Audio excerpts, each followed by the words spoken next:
welcome to New Rockstars. This week is a very special week. CinemaCon, the world's largest trade show for the motion picture theater industry, is happening right now in Las Vegas. Erik Voss and Jessica Clemons are currently on site in Vegas. We have proof. There it is. That's from like half an hour ago.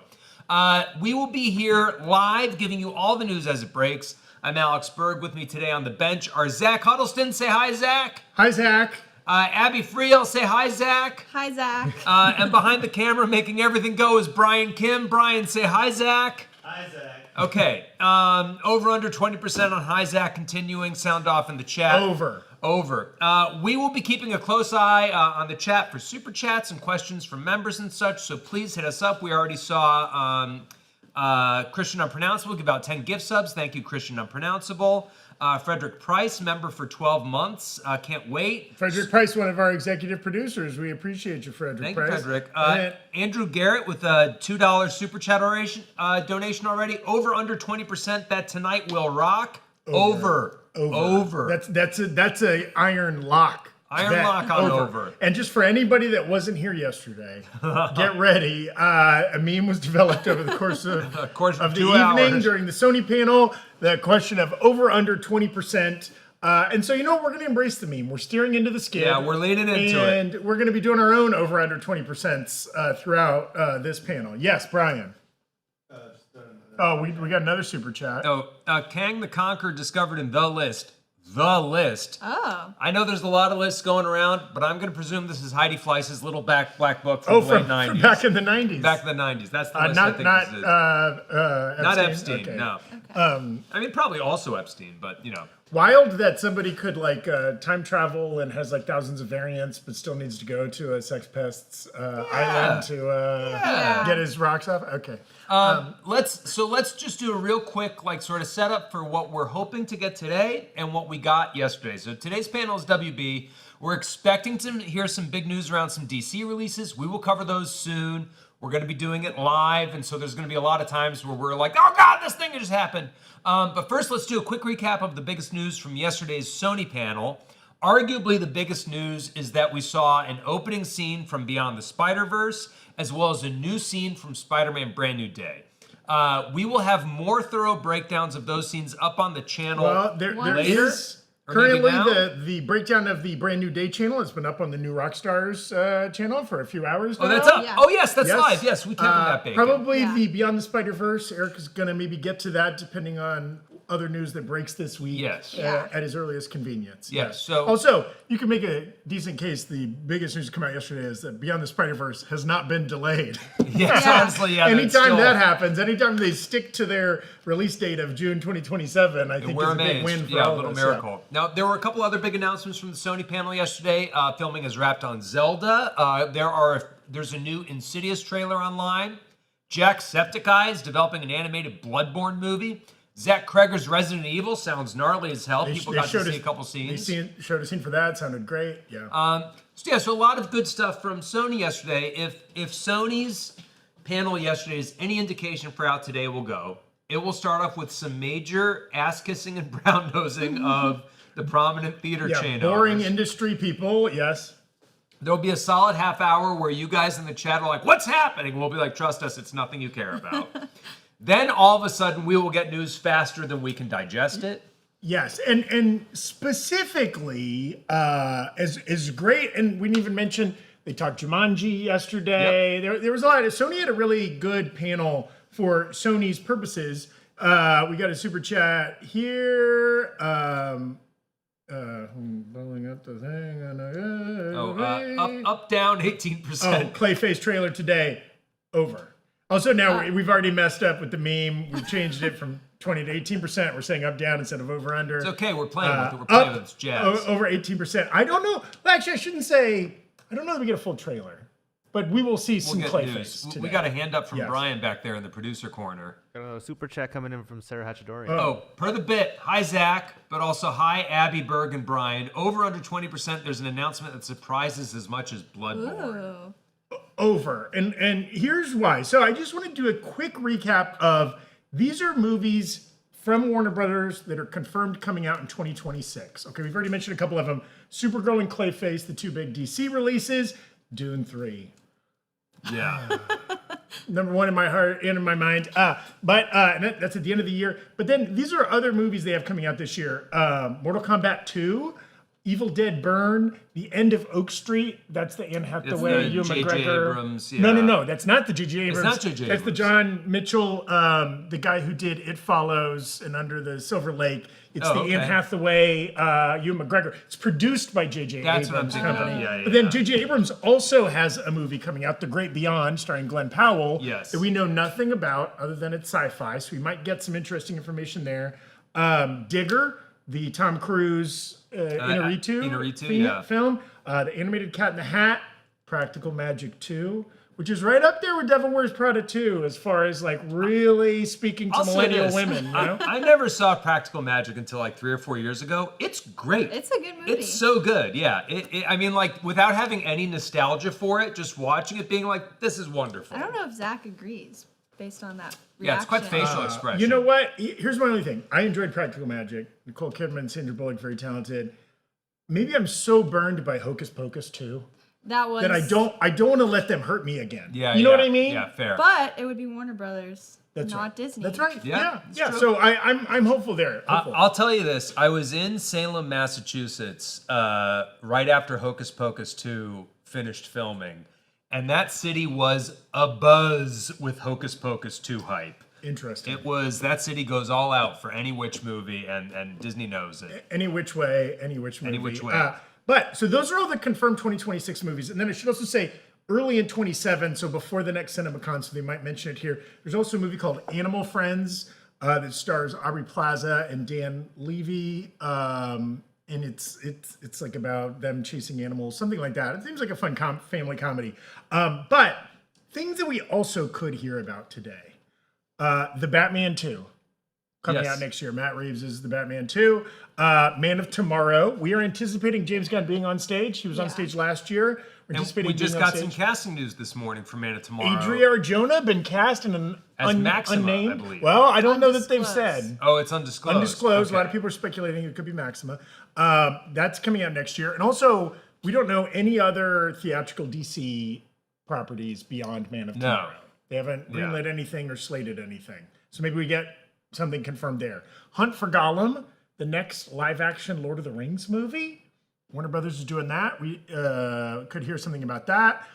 They have another Dr. Seuss movie, Oh, the Places You'll Go. There's like a Flintstones movie that has been in the works. Interesting. Animated? I believe it's animated. Okay, I was gonna say we bringing back John Goodman and Halle Berry. Like, what's going on here? Yeah, that'd be great. Minecraft 2. You know they're cooking on another Minecraft movie. And then at last year's panel, they showed footage from an animated DC movie, Dynamic Duo, about like two Robins teaming up. That movie is currently listed online. It's not coming out till 2028. But they showed footage last year. Yeah. So like, I don't know. Maybe, so all there's to say, either A, maybe that movie comes out sooner than 2028, or B, they're going to show us random footage from other movies that aren't coming out for 3 years. Yeah. Who knows? But I wanted to run past you guys to steer into the over-under 20% meme here. Get your quick overs or unders, things that we might see in this panel. Tom Cruise on stage, over, under, 20%. Over. Yeah, he often shows up. He was there for the last Mission Impossible. He showed up for Maverick. I think that's a strong. With a shovel. Ooh, Yes, with yeah, a yeah. shovel. Yeah. Shovel jumping. Great. Yeah. I like the boldness of that. James Gunn on stage. Over. I think over, and probably overstaying his welcome if last year's panel is anything to go by. Yes. New DC project announced. Man, that's tough. That feels like a Comic-Con move more so than a CinemaCon move. Or even just James Gunn releases a video of him staring into camera and announcing that, or he announces it on Threads or something like that. I don't know. Yeah. I'm going to say under. Okay. Yeah, I'm gonna say under. Yeah. Do we get maybe footage from Man of Tomorrow? As far as we know, it's not in production. No. But James Gunn I'd say under. just today or yesterday posted a photo of David Cornsweet in costume. Like, we don't know. That could have been from the set of Superman. I think we may get production stills. Okay. I doubt we have any footage or anything edited, or maybe some behind the scenes stuff tops. Shot of a costume or something. Yes. But that's about it. I think. Do you think is Timmy Chalamet there? Yeah. Oh yeah. Yeah, Timmy Chalamet's everywhere. He's gonna be there doing his schwap thing or whatever, like he's gonna show up. He's gonna dance to Soldier Boy, something dumb. Now, does he fight a ballerina on stage over under 20%? Over. Yeah. An opera singer and Yeah. a ballerina same time. Because he also recently they announced their Wonka 2 has been greenlit. That's also Warner Brothers property. With rumored Saoirse Ronan. Can't go wrong with Saoirse Ronan, in my Yeah. opinion. Yeah. Joining. We're due for a Saoirse Sans. You know what I mean? Yeah. Say that 3 times Yeah. fast. Yeah.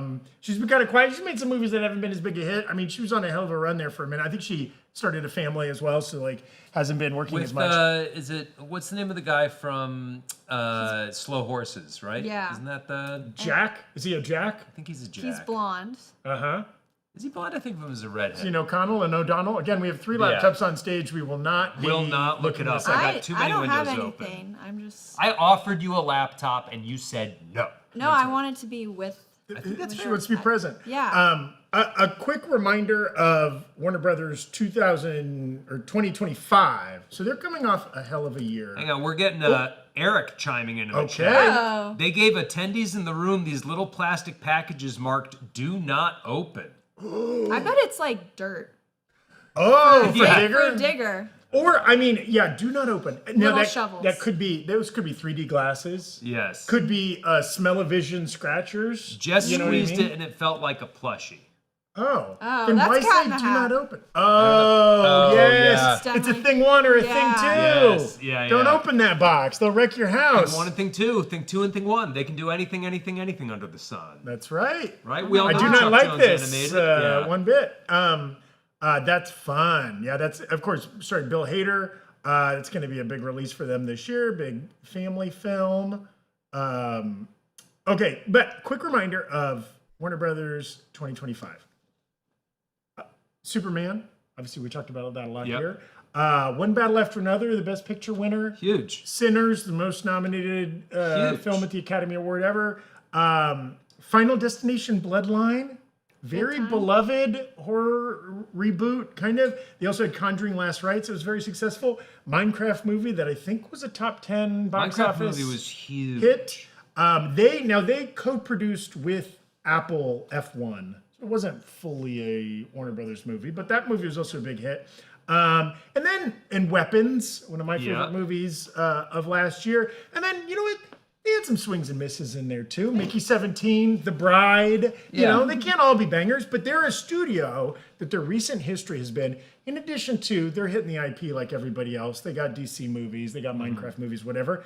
But they are taking some big original film swings. Which I love to see. And obviously, you can't talk about WB's future without talking about the looming merger with Paramount. There's a lot of uncertainty around what their film slate even can be moving out. Paramount claims they want to put out 30 movies combined between those two studios every year. The math on that feels wonky. Deadline had a great piece on it on Sunday if you want to dig into it a little bit more. But so I'm curious with WB going into CinemaCon today, like how far out are they able to actually promise, and how much of this is just going, trust us, we will be making movies? And again, Yeah. those two studios have not yet merged. No. There's still like some people trying might to not happen. fight that. Yeah. They think even best case scenario, that's probably not happening till the end of 2026. So for now, they are presenting separately. And also, we just got news today. Speaking of Paramount, they announced that they are going to be producing a Longlegs sequel, Okay. still starring a Nicolas Cage, which is interesting if you saw Longlegs 1.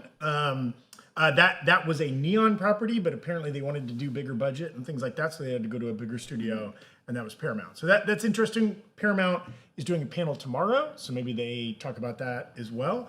But talking about Warner Brothers last year, One Battle After Another and Sinners, and Weapons, kind of being 3 original films from kind of very talented, iconoclastic directors, writer-directors.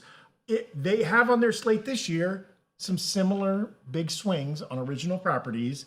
Digger, the Tom Cruise movie we mentioned before, This Great Beyond, J.J. Abrams' first theatrical film, I think, since The Last Jedi. Yeah. No, Rise of Skywalker. Rise of Skywalker. Yeah. Sorry, he didn't do Last Jedi. Yes, yeah, Rise Rian of Johnson Skywalker. was, yeah. But that's so his first movie in a number of years. It's supposedly an original sci-fi movie starring Glenn Powell. We know nothing about it. Maybe we get some footage. And then The End of Oak Street, the one we mentioned earlier, which a trailer has already been released for that. It's like set in the 80s. This family realizes that like at the end of their street, like the world has disappeared or something like that. Seems like a kind of creepy sci-fi kind of thing. I mean, could one of those end up being The Sinners or The Weapons of next year? I feel like The End of Oak Street has weapons potential. Yeah, that feels like it could be like a good sort of one-off. I mean, I'm sure if it's successful, they'll franchise it, but it feels like it could be a good sort of one-off. Hey, you can come in, have an adventure with the family, and then leave. Looks like it's 4-quadrant. Kids are very heavily involved. You know, like I think that could be a good one.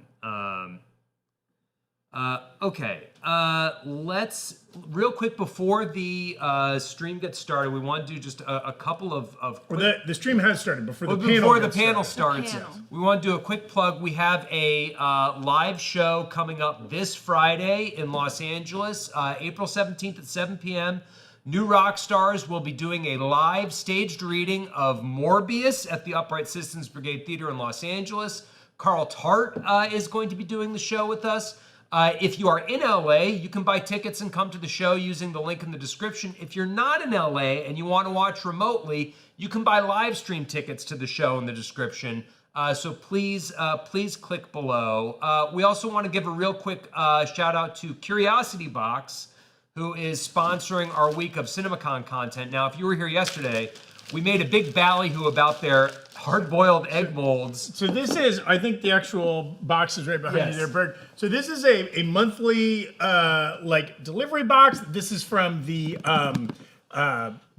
creator behind the Vsauce YouTube channel, science creator that puts out this box. And every month it's a different thing. We talked about it yesterday. There's some fun bits, but one of the things that I found most fun in there are these little hard-boiled egg molds. Okay, I've used these to delight my daughter, and we're going to reveal.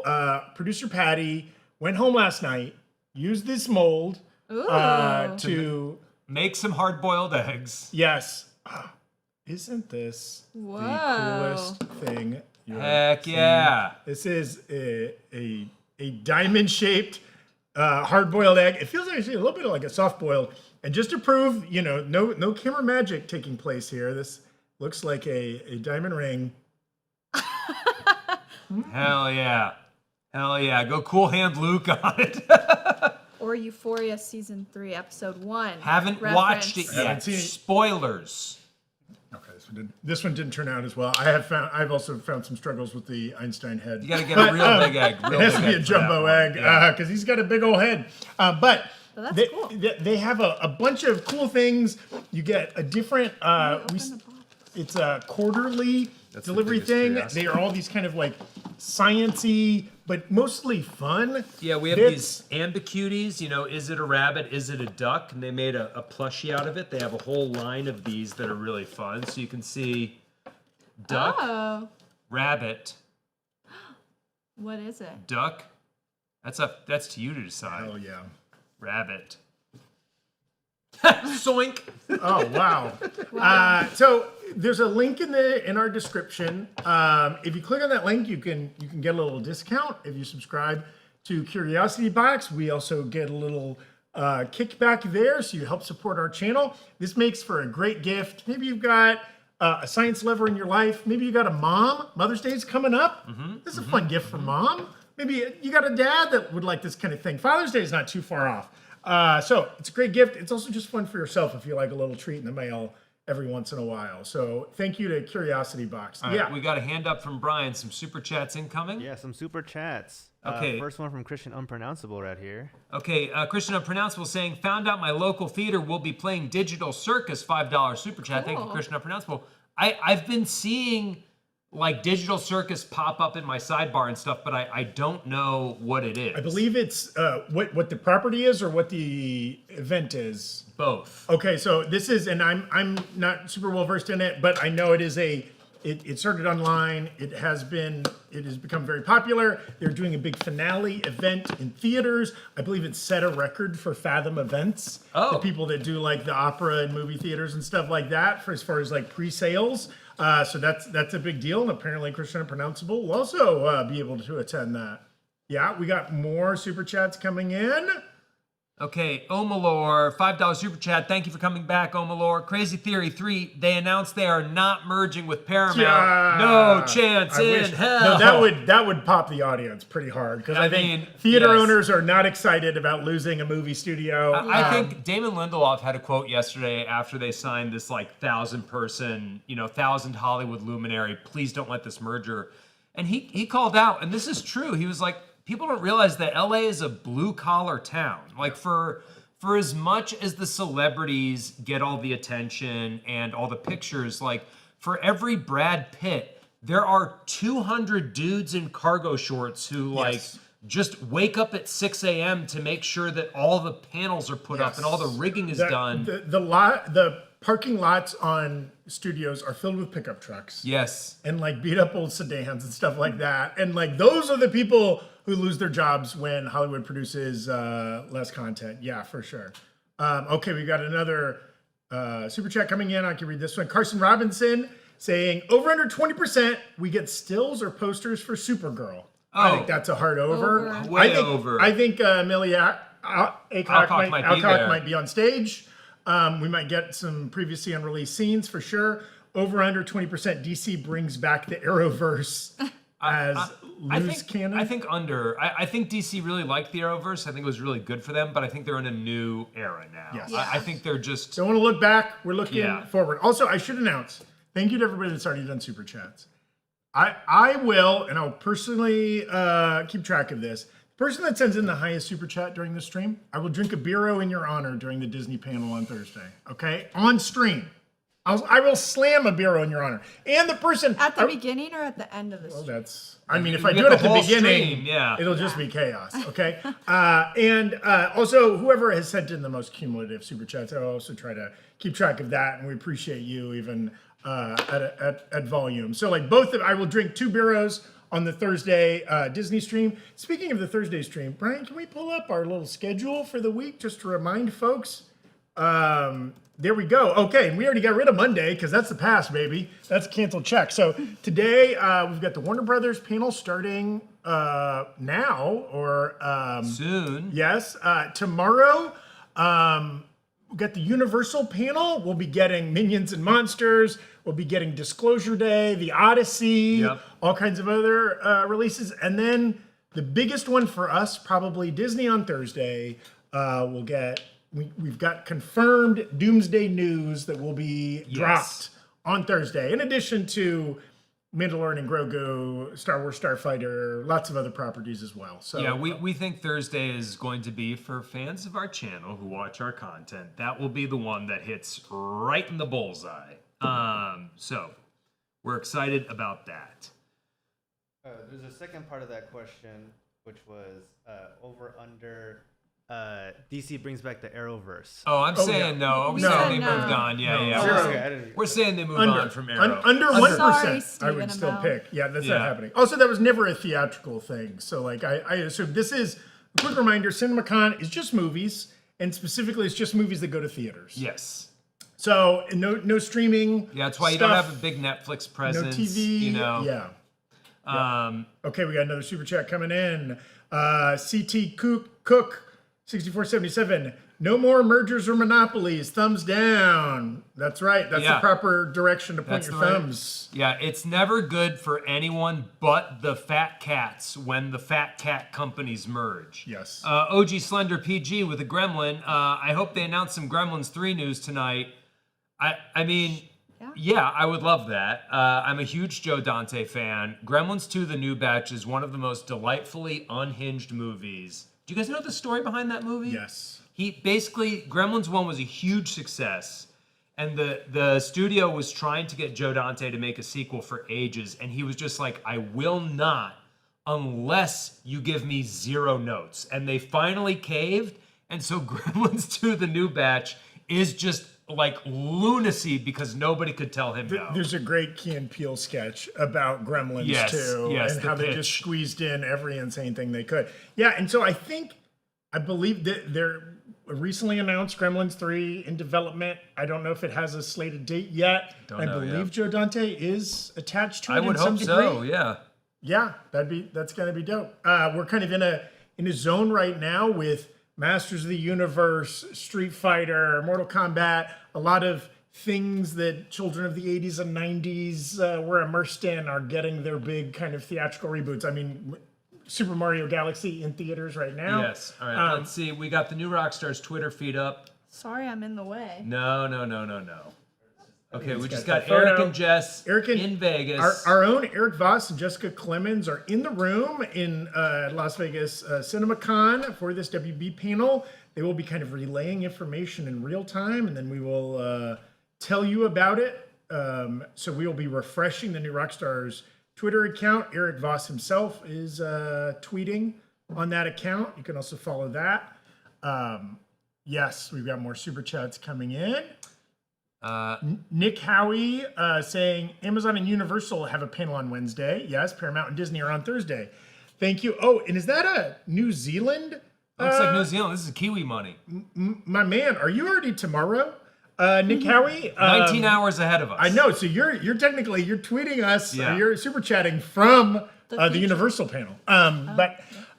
Yeah. So we should clarify there. So every day at CinemaCon, every studio has panels, right? They kind of the four biggest studios, Sony, Warner Brothers, Universal, and Disney, have kind of the afternoon, evening spots over the 4 days. But then other studios also have other spots. We were just doing one stream per day, so we will kind of recap the smaller ones. Yesterday, there were also panels from Angel Studios and Focus Features in Studio Canal. Today already there was a panel for Neon, Yes. where they showed some interesting footage from some smaller films. Neon does a lot of great horror work. And some kind of dramas and awardsy. Neon also type sometimes things. has just the best marketing of any studio. Yeah, Neon and A24 right up there. Nicholas R. Hun just sent in a donation. Thank you for your Thank you, donation. Nicholas. Nicholas Hun. Lo-Fi Girl lore enthusiasts, people have been given a mysterious package ahead of the Warner Brothers panel says do not open. We know one of those people was Jessica Clemons, and she has squeezed it and said it felt like a plushie. So we're speculating, and it was Abby's idea. It feels guaranteed true that it is probably a Thing 1 or Thing 2 from the Cat in the Hat Yeah. animated film. Though, what would be the wildest thing that it could be? Like a human foot. You know, like if they gave everybody, if WB gave everybody a severed human foot and was like, don't open Unrelated it. to any movie? Unrelated to any movie. It's not part of a promotional thing. They were just like, we had to get rid of these in a way that would, like, you know. What if it's just like a bag of hair? Yeah, same Like thing. Digger, like- I mean, supposedly in the little leaked or released teaser footage we got for Tom Cruise's Digger film, doesn't it appear he has really long hair? yeah, it looked like he had like kind of like a mullet thing. But what if going it's on. like a Digger wig? Digger wig? A bigger I'm Digger not gonna wig? merge those two together. We got another hand up from Brian. Jared LT78, $5 super chat. Thank you, Jared. Do you think we'll find out who Adria Arjona will be playing in Man of Tomorrow? Over under 20%? I might go over. I think there's a reason they announced the casting today, right Yeah. before the Warner Brothers panel. Also, James Gunn really likes to be the one to break any DC news. Yeah. So I feel like he can kind of own that story by saying it on stage, maybe. There's kind of been a weird little journey there of last week. Some outlets reported that there were 4 actresses in the running for some part in this film. James Gunn came out and was like, dispelled that. It's Not like, the no, this case. isn't true at all. But one of the actresses mentioned in that grouping was Adria Arjona. So, like, clearly it was Yeah. true to some degree. So it's been kind of an interesting arc to that story. Do we know who's playing Brainiac? Yes. It's, Is it Matthias Schoenaerts? Is that right? Yeah. No, that's No, the it's- gentleman playing what's his name of the Yellow Hills and Supergirl. It's Yes, you're right. You're right. It's a Danish actor who was in he was just in that George Clooney movie that came out last year, but is a relative unknown to American audiences, I believe. I already forgot the Yeah. whole cast. We have another Oh, super chat Lars coming. Edinger, the chat is telling Yes. us. Thank you, chat. Thank you, James Reegs. Thank you, It Begsy. will also be interesting. He might be fully CGI. We don't know. Yeah, true. Yeah. Yeah. So this wasn't a super chat, but it's something that people have asked in chat earlier. There's like we don't know for certain who they're gonna cast the what was her name? Adria Arjona. But do you think higher or lower? It's like someone like Maxima or someone new, or maybe Wonder Woman. Because some people are thinking maybe she could be Wonder Woman. I don't think it's Wonder Woman. I mean, you know, Deadline said Maxima, and it's possible that's a red herring. It's possible they're misinformed. But I would be surprised if Wonder Woman would be appearing at this point in this way. I don't know. That could be. I kind of like I that. kind of like that too. I don't hate it. I would just surprise me. A That's way all. to soft launch a spin-off character. Yeah, I kind of like that. Also, Adria Arjona is an actress who is definitely, her stars on the rise. She's had a great last couple years. Hitman with Glenn Powell, Andor. She's in the upcoming Thomas Crown Affair reboot with Michael B. Jordan. Morbius. Which you could see us do a live table reading. UCB. Maybe I will play her character in the Yes. table I think reading. you We don't should. know. Yes. She was a doctor in that. Yes, she was some kind of doctor. Yes. Yeah. She's great in everything. Big fan of her work. So yeah, I hadn't even thought about Wonder Woman. I like that. Even if it's not gonna happen, I like that pick. Yeah, great. Also, thank you to everybody in the chat. Obviously, we're prioritizing reading the super chats, but we appreciate everybody being active in there. I see you, Hannah Basso, Nick Howie's still in there, Dan the Fan, Christian Unpronounceable, Jason Guy Smiley. Thank you all for participating. We'll be throwing that out. Again, what are you, of all the potential Warner Brothers properties that we might learn about today, what are you most excited about? If you weren't here with us yesterday, any thoughts on that Sony panel and the kind of things that were revealed there? My appetite for a brand new day and Beyond the Spider-Verse is whetted. Yes. You know what I mean? I'm very excited for both of those. Christian Unpronounceable with the super chat, $2, saying also like the stream, everyone watching. Thank you, Yes. Christian Unpronounceable, but that is my job to say. Like and subscribe, trash bags. It costs you nothing, but it helps us so much. So please like and subscribe. Yes. Great. We could also chat about what was your favorite, Abby, I don't know if we've had this conversation on. Oh, no. What was your favorite Warner Brothers release from last year? I also loved Weapons. Yeah. I didn't know what to expect. I had to go see it opening night because we were covering it. And it was like maybe my favorite movie of the year. But I also love Superman. Yeah. Yeah. So- They had a great year. Yeah, I mean, I think for me, one battle after another blew my mind so hard. Weapons is a very close second for me. A very different movie. But I just think Zach Kreger is such an interesting horror director right now. Like Jordan Peele, he has this comedy background, and I think there's obviously a ton of overlap in terms of like setting expectations and then breaking them, whether that is for the surprise of a joke or the shock of a horror beat. Yeah. And I think Zach Kreger has managed a way to make his movies utterly horrifying while also fun without like being like kind of tongue-in-cheek or winky. And I think that's a really fine line to walk, and he does it really well. Yes. Agreed. We got a super chat coming in here. Hannah Basso saying, did y'all see the CinemaCon popcorn buckets? Which has been your fave so far? I've seen a video of them all, and I don't know my fave yet.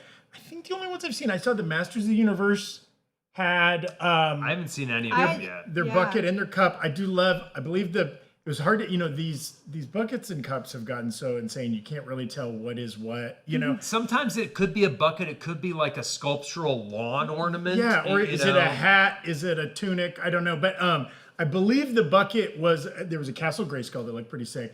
And then the cup was a sword. Oh, It was cool. He-Man's sword that I think you drink out of one end. It was hard to make it out of the image. Yeah, we got another super chat. Thank you, Hannah Basso. Change Comics saying Godzilla -0 trailer is out. Yes, it dropped just about 45 minutes ago. Yeah. Looks great. so cool. I was telling Berg as I watched it, it's so cool to see that Toho logo pop up before it. Also, we completed a poll. I asked everybody, what's the WB property you're most excited for? Their choices were Animaniacs gritty reboot or Freakazoid Broadway musical. I have to say Animaniacs gritty reboot won by a mile. So get ready to see Yakko, Wacko, and Dot, all with like deep trauma. One of them probably has like a fentanyl addiction or something. Like they're living in that water tower, but it's like a flop house. It's gonna be great. Yeah, all the things you loved about Animaniacs. Yeah. They're trying to get through all the countries in the world, and they just keep getting hung up on France for some reason. Okay, we got another super chat coming in here. Sarah Hatchdorian, I don't know if it's already been shown before, but there is a Supergirl movie poster. Maybe we can find that on the big screen, Brian, if it's out. Well, is that the one of like her kind of, this is a new one. I got two of them. Oh, I like that's this. fun. Keeping kind of with like the lo-fi punk rock Blondie theme established in the early trailers and teasers. Being sold at Revolve Fest. What's this at? What can you read that, Abby? There's a little like at Teru Aldebaran. Good job. Interesting. Interesting.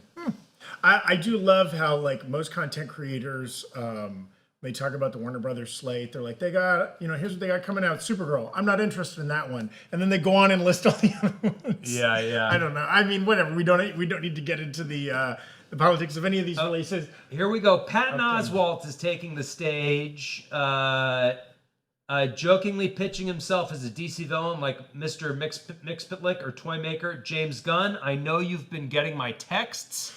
Gunn has been invoked. It's only a matter of time before he shows up in person. I mean, Patton Oswalt runs in that Steve Agee circle of LA comedians, so it's like, I know he's gone to parties at James Gunn's house. I'm kind of surprised he hasn't already appeared in Peacemaker. Again, that is a tweet on the new Rockstars Twitter account that is being written by Erik Voss in the room at CinemaCon. Yes, we got another super chat coming in from Tyler Murakami. Expecting Clayface trailer public release? ? Thanks. Well, let's do the math here. Clayface comes out in October, so we are 6 months out. Yep. That would not be too far out of line. When did we get the Supergirl trailer? That was last year. Yeah, we got into last year. So that was more than 6 months ahead of the release of Supergirl. So it wouldn't be uncalled for to get a Clayface trailer. Yeah, today. I think they wanted to probably play in front of Supergirl. I'm assuming. Yeah. Maybe in June. Yes. Yeah. Okay, we got another super chat coming in. Lo-Fi Girl lore enthusiast, thank you again. Cast Mason Thames' Flash. Just a thought. I saw that Colleen Hoover movie with him, and I went on a Saturday night with a bunch of teenagers. He moved, and the whole theater would erupt, just like in noises. Which movie was this? It was like me. Was this like the one where the parents are in the car crash? Yeah, and Regretting where You. they're Regretting together? You. Yeah, I thought I was almost gonna say. He's of course the live action How to Train Your Dragon gentleman. Okay. So if they want like the teen heartthrob, then I say they go for him for Flash. I think that would be good. The Black Phone franchise, sure. He might be busy. He might be busy. He might say no to a Flash. Maybe we don't know. I'd be a fool of him. But we got another super chat coming through. Mike Azanego. I hope I pronounced that right, Mike. Over under 20%. Any Arrowverse actor has cast in DCU. I'm gonna say under. I think they're trying to make a clean break. Deep under. No Arrowverse. No Arrowverse. Maybe Grant Gustin. As who? Who is he going to be cast as? Yeah. It's gonna be up against Mason Thames. Yeah. Or like- Maybe. I mean, a lot of people appeared in that show. I don't think any of the main characters, but like, I'm sure somebody that had a 2-episode arc as a quick villain or something could be recast in an unrelated. I mean, if role or Echo didn't something. come back as Mr. Terrific, like, what are we doing? Yes. What are we doing? Also, Mike Azanego, the denomination has an R in front of it. So I mean, it's from Russia. Russians in chat. Yeah. I don't know. What, My what's guess was another country? Rhode Island. Rwanda? Well, they don't have their own currency in Rhode Island. They Berg. might. You don't Oh, know that's about true. that. We don't know Just what go goes around Smallest- on hand there. out quahog shells to everybody. Nobody's ever been to Rhode Island, so it'd be I don't- impossible to yeah. confirm. I think that in New Hampshire, like no one's ever. Do you know anyone from New Hampshire? I've been to New Hampshire many a time. But like that Okay. is unconfirmed. But did you see people there? Did you no, see people? no, Oh, it's a ghost town. Yeah. Okay, so again, the Warner Brothers panel has started. Usually these panels kind of start with a lot of preamble. The people from the studio come out. Maybe they Yeah. talk about industry stuff.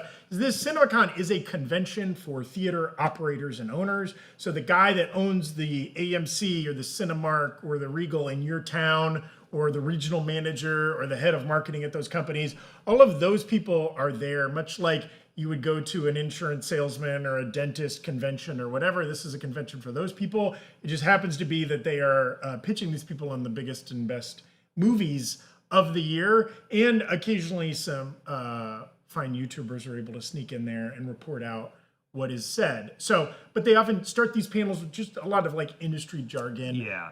As they are trying to convince all these theater owners, like, hey, carry our movies and also spend money on marketing, and why don't you upgrade your seats and your air conditioning and your screens and everything like that, so that our two industries that need to work together can continue to do so.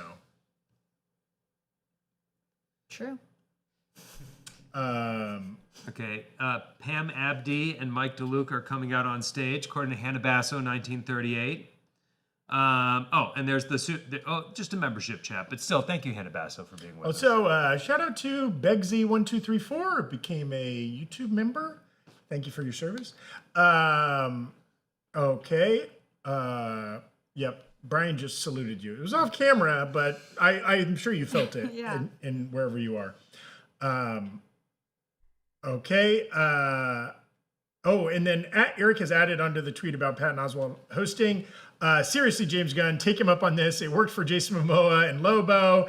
It should work for Patton and Mr. Mxyzptlk. Also, I don't know how many of you watched Patton's MODOK show that Stupid Buddy produced. It was weird but great. Yes. It was a delightful comedic romp through the world of supervillainry, the likes of which we have not seen since Venture Brothers went off the air. Yeah. Also, Patton Oswalt, that kind of energy could work in the Daily Planet newsroom. Yes. Yeah, right beside Beck Bennett and Yes. Hector Gazondo and all those folks. Yeah. We've got Mike Azanego saying he's from Brazil. Lol. The currency is called real. Real. We'll Okay. believe it when we see it, Mike. I think you're from Rhode Island. Okay.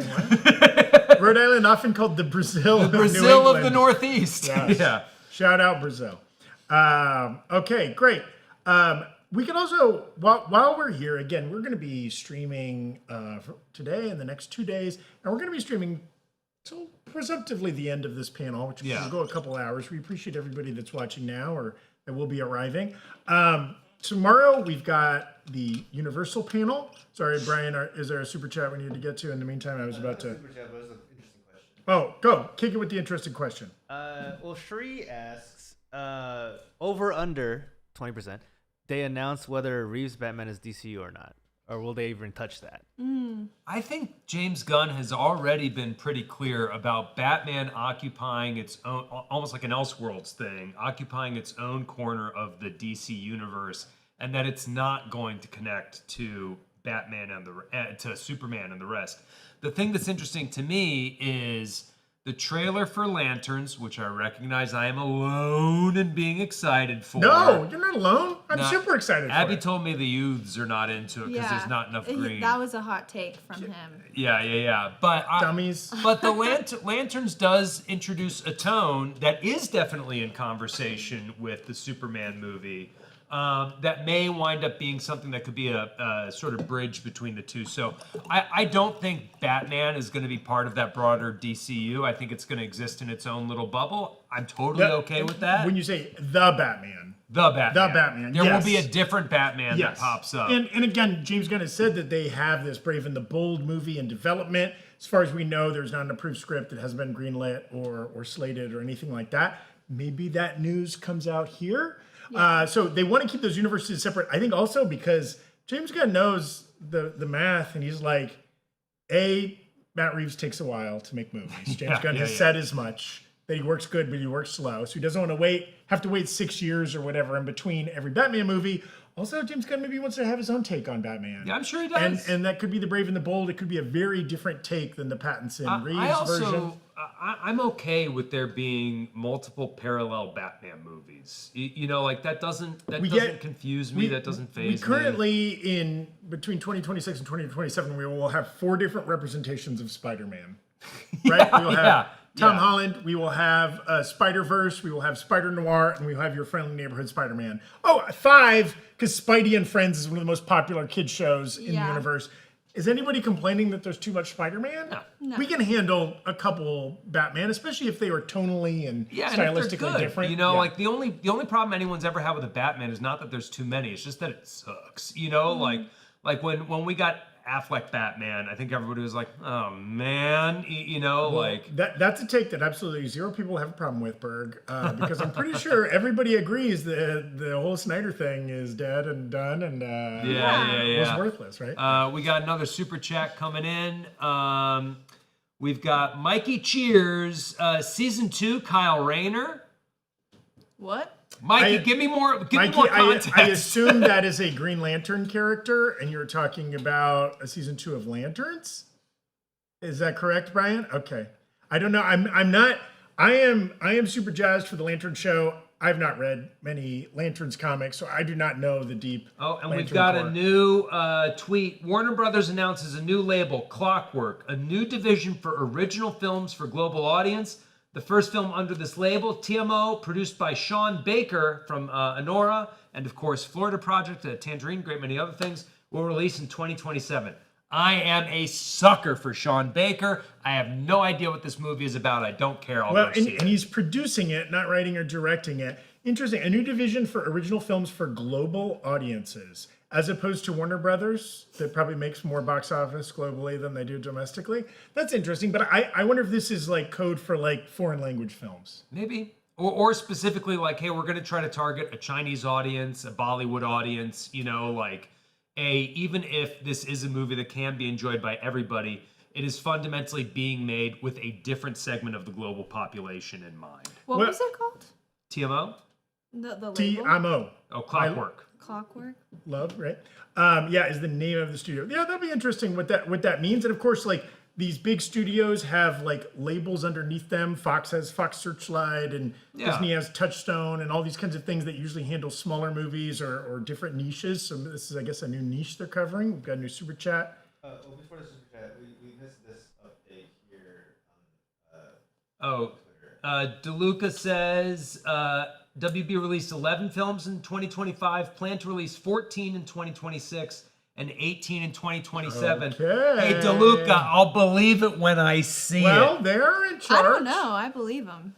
They're in charge. I think everybody's trying to like calm the Paramount jitters. I'm taking it all. And they are right. Like one of the biggest complaints from the movie theaters has been a lack of product. Right, they are not getting enough big movies from the studios to keep people coming back every week to movie theaters. That's why we're re-releasing Speed Racer in the coming weeks, and like Jaws comes out every year or whatever. Yeah, they're doing that. People want to see those movies on the big screen, but also there's not enough new movies to fill all the screens, right? So I think that's nice that they're saying they are ramping up production. And would love that. It would be so good for the city. We got another super chat coming in per Brian's hand. Yuka Prieta, Alan Richson Reacher, my God, has been interested in the role of Kyle Rayner, I presume. Yes. This seems like a follow-up to the last one. Or was that Batman? He was in talks for Batman, I know, but I don't think anything ever like conclusive happened with that. And then he beat up a guy on a motorcycle. Well, that guy did start. But he finished it. Too big for Batman? Hashtag too big for Batman? TBFB? Maybe he looked good in the Batman costume, but like believable as Bruce Wayne? Wow, Bruce Wayne is 6'7" and 290 pounds. We got another super chat coming in here. Frederick Price, 5407, executive producer Frederick Price. Thank you so much for your support over the years. $20 super chat. Hope to see you guys Friday in Hollywood. And I hope Dune and Avengers don't cannibalize each other on December 18th. As exciting as the cinematic showdown is, I hope somebody moves their date, even if Dune is already pre-sold IMAX. Okay, let's talk about it right now. Let's assume Dune's Day is happening. Both those movies are releasing the same day. Good or bad for humanity? Over under 20%. I think over good for humanity. Yes! Too much of a good thing? I think, you know what, I totally hear the concern about cannibalization of audiences. I also think like the hardcore audiences will go see both. Both of those movies are going to make a crap ton of money. I love a weekend where I have so many movies to see that I have to choose. I miss so dearly being at the ArcLight, you know, pre-pandemic, and being there for a midnight showing and having there be like 4 big blockbusters coming out the same night, running into friends in the lobby and be like, what are you seeing? What are you seeing? I'm seeing Hunger Games. I'm seeing Harry Potter. I'm seeing Marvel. You know, like I miss that energy. It's really a nice thing to have in a theater. And I hope that we can get a lot more of this kind of cross-pollination. Yes. Yeah. I don't know. I'm stressed about going to the theater that weekend. Oh, just like parking lots are going to be slammed. Yeah, just like every theater is going to be full. I mean, well, maybe the Avengers ones. I feel like Dune is like for the people with like taste. No Hell shade. yeah. No shade. You know what I mean though? It's just like the locals will all see Avengers and the fans. And me. I'm not But you trying think to shade Zach them. and I are going to be showing up with monocles and cummerbunds? I bought the IMAX 9 months out. 70 millimeter So- IMAX. yeah. Go to I bought nerdride.shop, that, get our formats t-shirt. I'm hoping. Yeah, let me real quickly plug this shirt. So literally this might be live as of 5 minutes ago. Nerdriot.shop. I'm We ordering put together this formats. It's called the Aspect Ratio shirt. And it's kind of like that Ryan Coogler video that he made for Sinners. This shows all of the relative sizes of different screens from IMAX 70 millimeter, regular IMAX, 70 millimeter standard, CinemaScope, all of these. It's just a nice minimalist design. Get that. Also, we got your Spider-Mans. We got your Mandalorian and Grogu's. You can wear all these shirts at the same time. It's like Joey from Friends. Yeah, you can put on all of Chandler's clothes and do a Yeah. bunch of deep knee lunges. To get back to the Doomsday of it all, I appreciate both your points. I think it's like people keep talking about it like Barbenheimer, and it isn't like Barbenheimer. No, Those are two very different movies, The same audience. Yeah. with different audiences, different everything. These movies have a lot more overlap. They're both, you know, similar genres, kind of sci-fi, superhero. But again, like as somebody who's in the Target demo and is super excited for both those movies, I mean, I'm just gonna have to carve out time that weekend to see both. Also, people have pointed out Barbenheimer was in the summer, which is also a time people have vacations and time off. But like these movies coming out around Christmas, when for movie theaters every day is a Saturday, Yeah. right? And like you can go see this, you'll be off school or out of work or whatever on the 22nd, on the 23rd, on the 24th, on the whatever, right? Like people will be seeing this over the 3 weeks after. And I think like these movies are both big enough and hopefully will be good enough that like, yeah, everybody will just find time to see it. And like, who cares if if each of them moved 1 week in any direction? I don't know if that makes a big difference. I mean, I saw Dune Part 2 in theaters twice. To me, that's the same as going to see one and then a Doomsday. We got another super chat. I'm seeing Brian's hand raised back there. Marvel Pirate, $5. Thank you for your donation, Marvel Pirate. This is a creepy. Can you see this creepy little icon? Scary face. Terrifying, Marvel It's a Marvel Pirate. What's Pirate. going on there? We got another one coming up here. Would you rather, Mikey Cheers, $2 donation, would you rather Johnny Quest or Mighty Max live action? I was a Johnny Quest kid Okay, for sure. fair. I'm not that familiar with either of those franchises. Mighty Max I never knew, but Johnny Quest I Mighty loved. Max a mouse? No, I think Mighty Max was a tiny guy, right? Yeah, that There sounds was Mighty right. Mouse, which was like something like different. Thumbelina meets G.I. Joe. Is Yeah, a that little bit. accurate? Or Mikey Cheers, I love your wavelength. Yeah, You're I think so, asking yeah. about relatively obscure Green Lantern characters. You're bringing up Mighty Max live action. You're playing by your own rules. Is he the Arrowverse one? Yeah, you might have been bringing up Arrowverse stuff repeatedly. More power to you. We got some more super chats coming through. Porcelain Tank, that's a name right there. Yeah. I really wanted Pattinson as the DCU Batman till I found out that Paul Anthony Kelly, JFK Jr. in Love Story, existed. That's a good one. So you're saying, have you been watching the Love Story? Yeah. Okay. Does he play JFK Jr. or Carolyn Bessette? JFK Jr. I can't read. Porcelain Tank said that. He's good. I don't know how I feel about Pattinson not being. I'm okay with him over there. Yeah. Well, how do you feel about that- Paul Anthony Kelly if he was like the main DCU if Batman? he's like James Gunn's I Batman. would have to. I'm still confused on what kind of Batman James Gunn is gonna do. And I will say, James Gunn, over his career, has shown a preference for maybe plucking actors that are lesser known, smaller names, maybe have been doing more TV work or haven't been the stars of big franchises. So, like, might make sense to pull somebody from a popular TV series that hasn't done a bunch of big movies. We've got a Clayface update. Okay.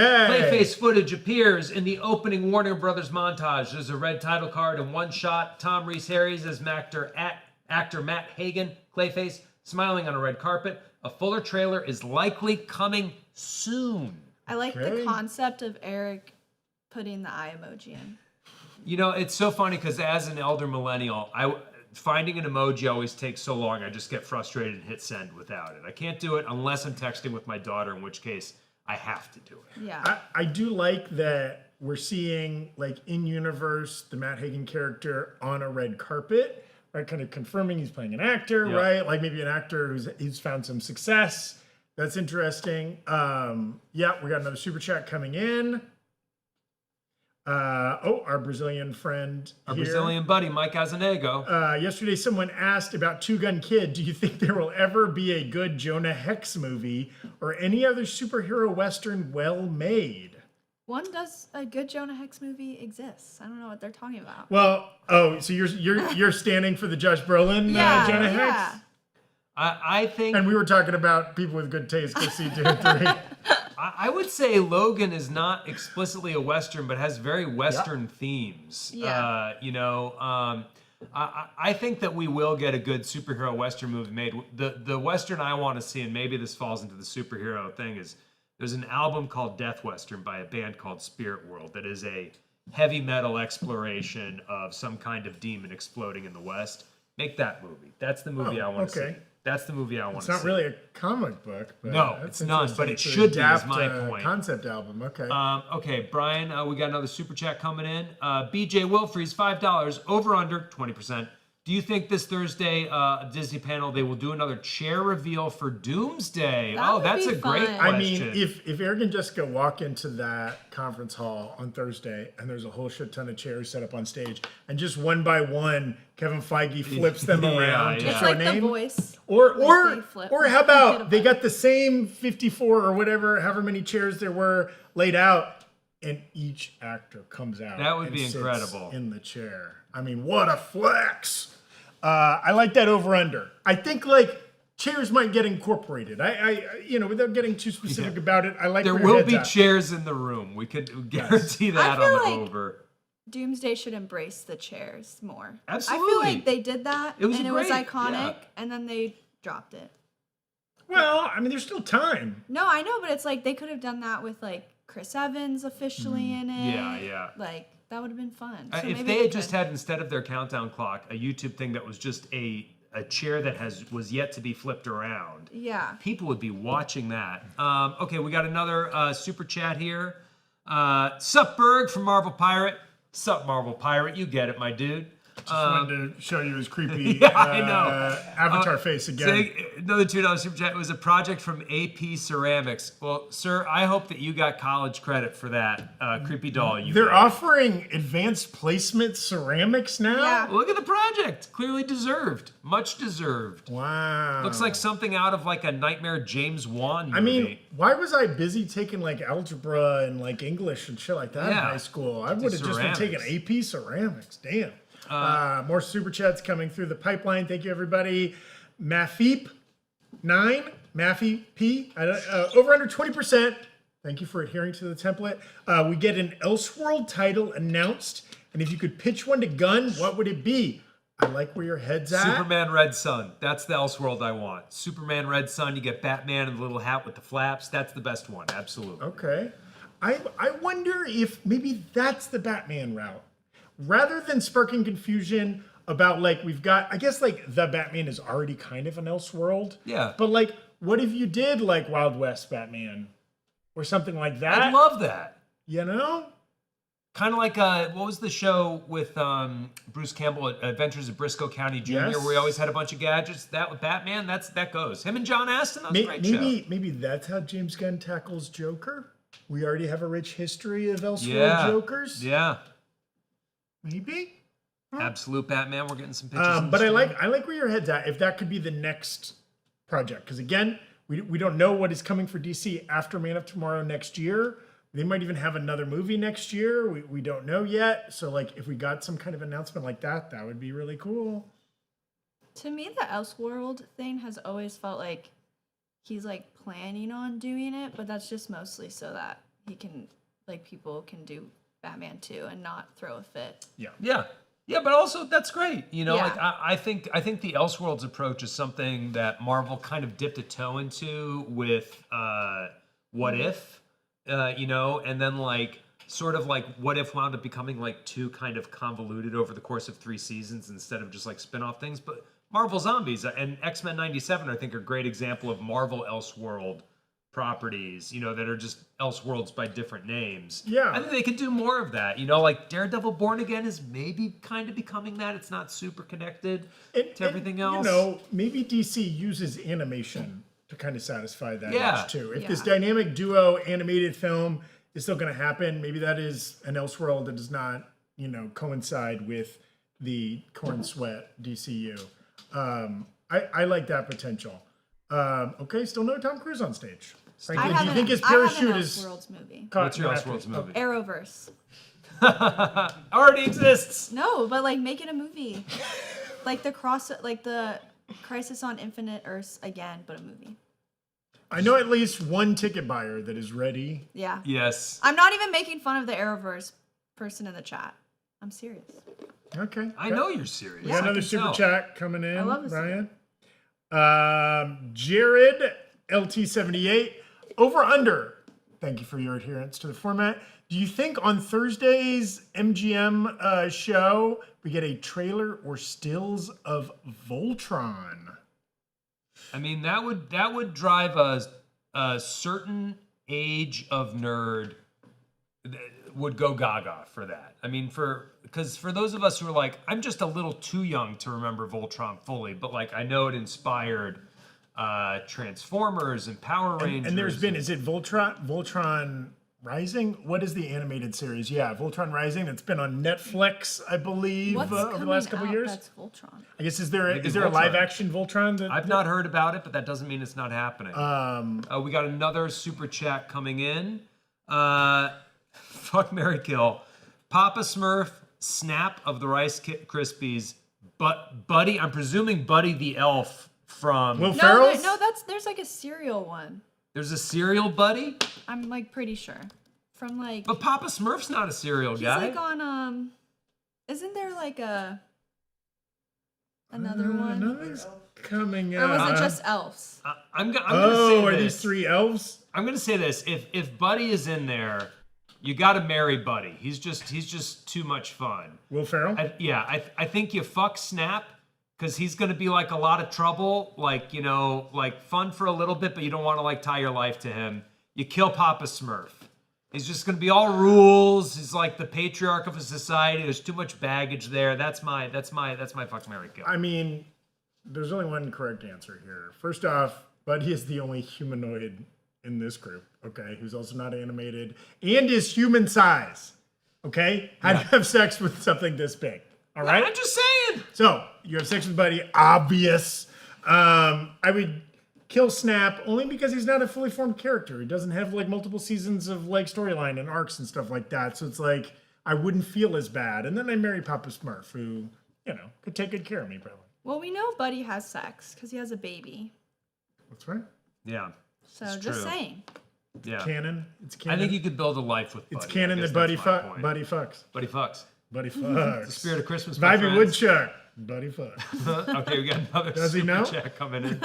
Sarah Hatchadorian, $5 super chat. I think we need to discuss the photos of the dog playing Air Bud in the 2026 movie being shown at CinemaCon. The pics are so cute.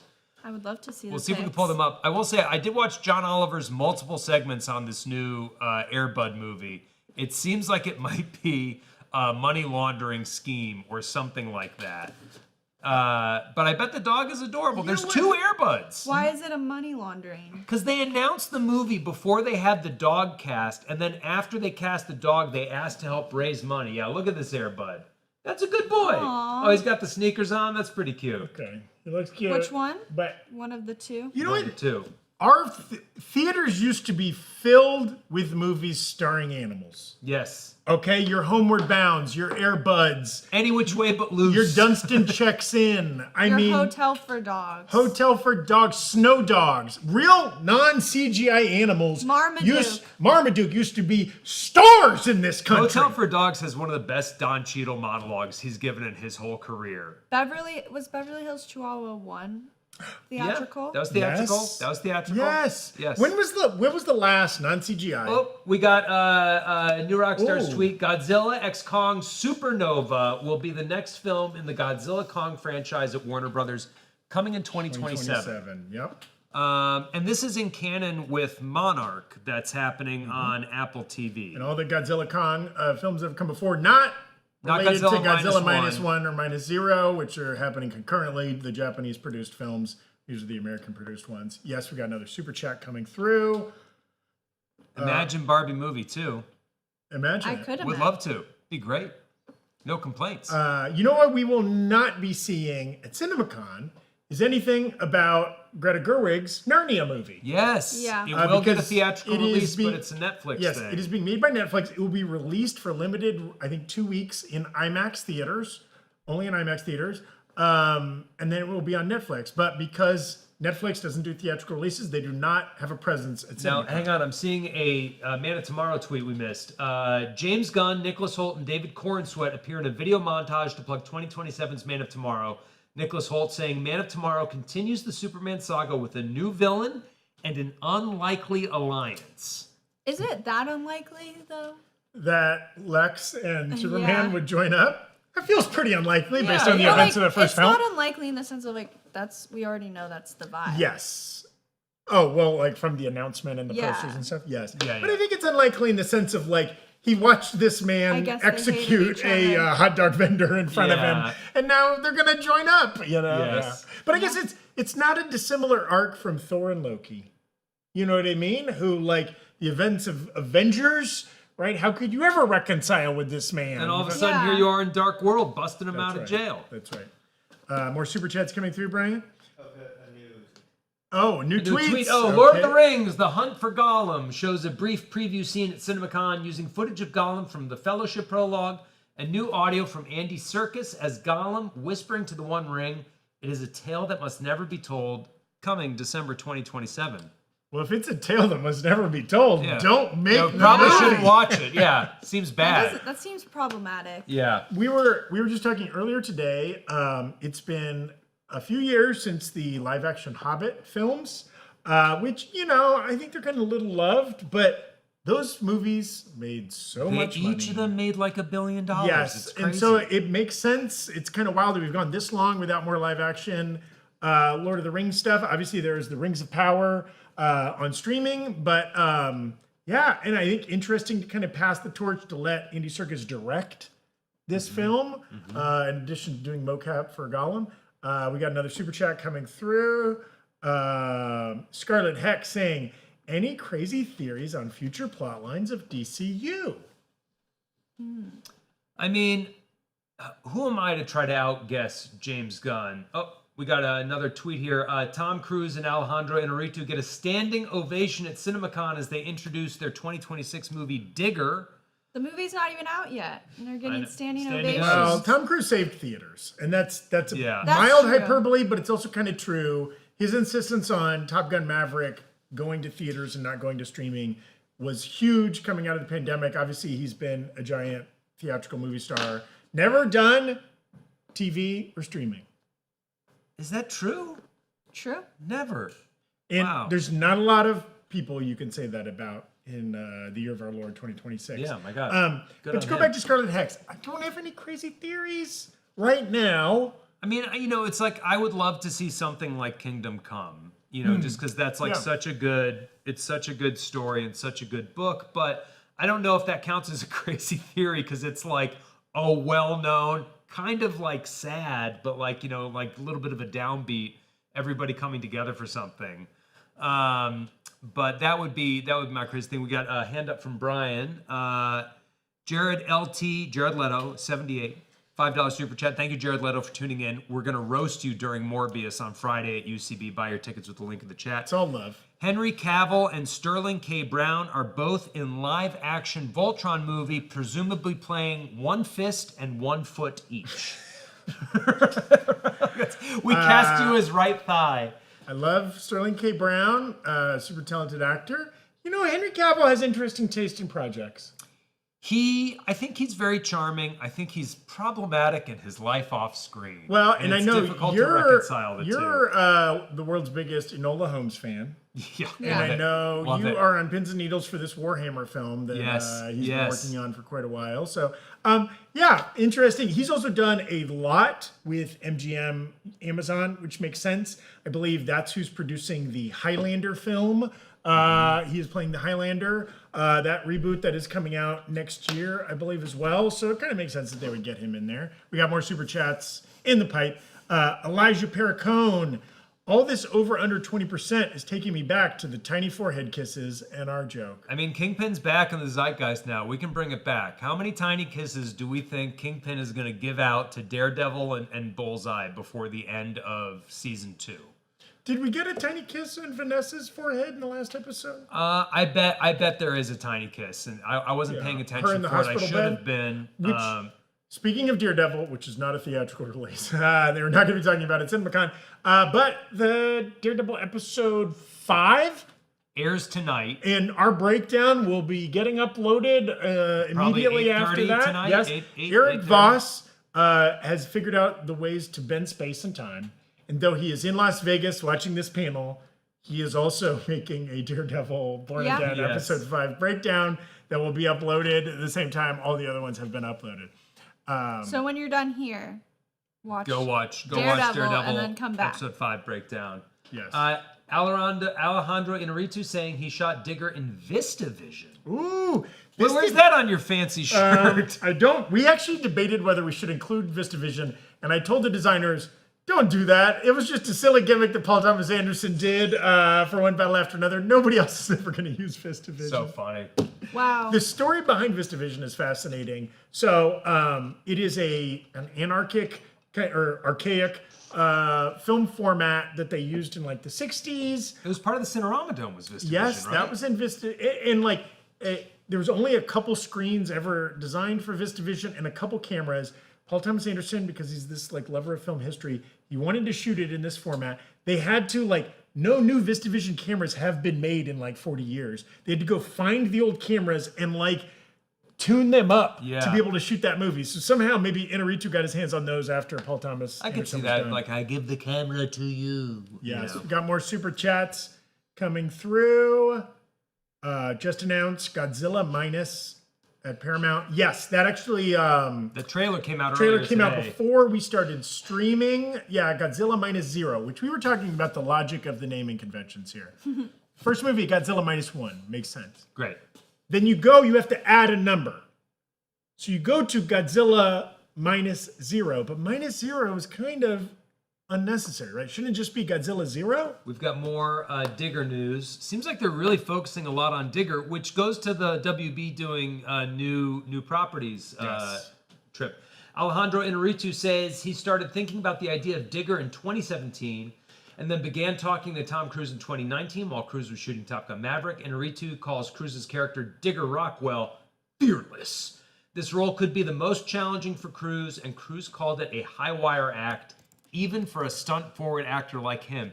Is this going to be the Tom Cruise snuff film he is determined to make? Well, they've already filmed it, and he didn't die, so... Yeah, so I guess not. Yeah, it's there. Or is this the Tom Cruise Oscar project, right? Tom Cruise has been given an honorary Oscar. He has never won an acting Oscar.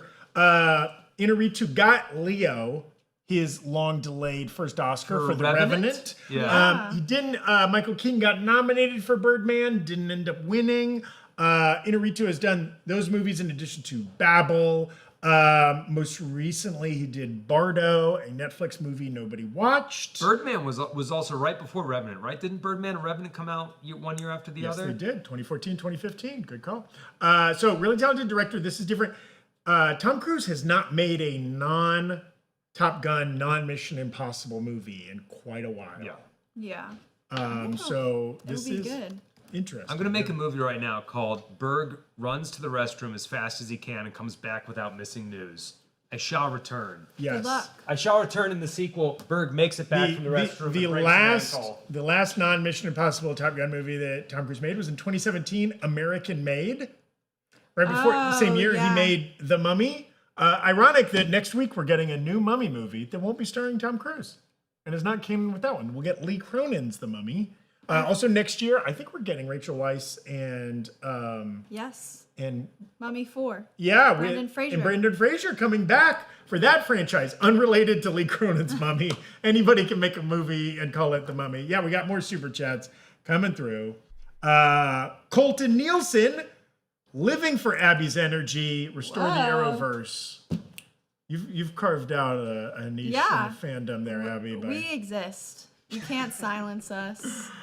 Okay, we got some more super chats. Thank you all. Marvel Pirate, our ceramics friend. What allows studios to release IMAX tickets early? Do we think that Dune released IMAX tickets before this on purpose? Yeah, so famously last year, the IMAX 70 millimeter tickets for Christopher Nolan's The Odyssey sold out in 10 minutes or whatever. There's a very limited number of IMAX 70 millimeter screens in this country and in the world, I guess.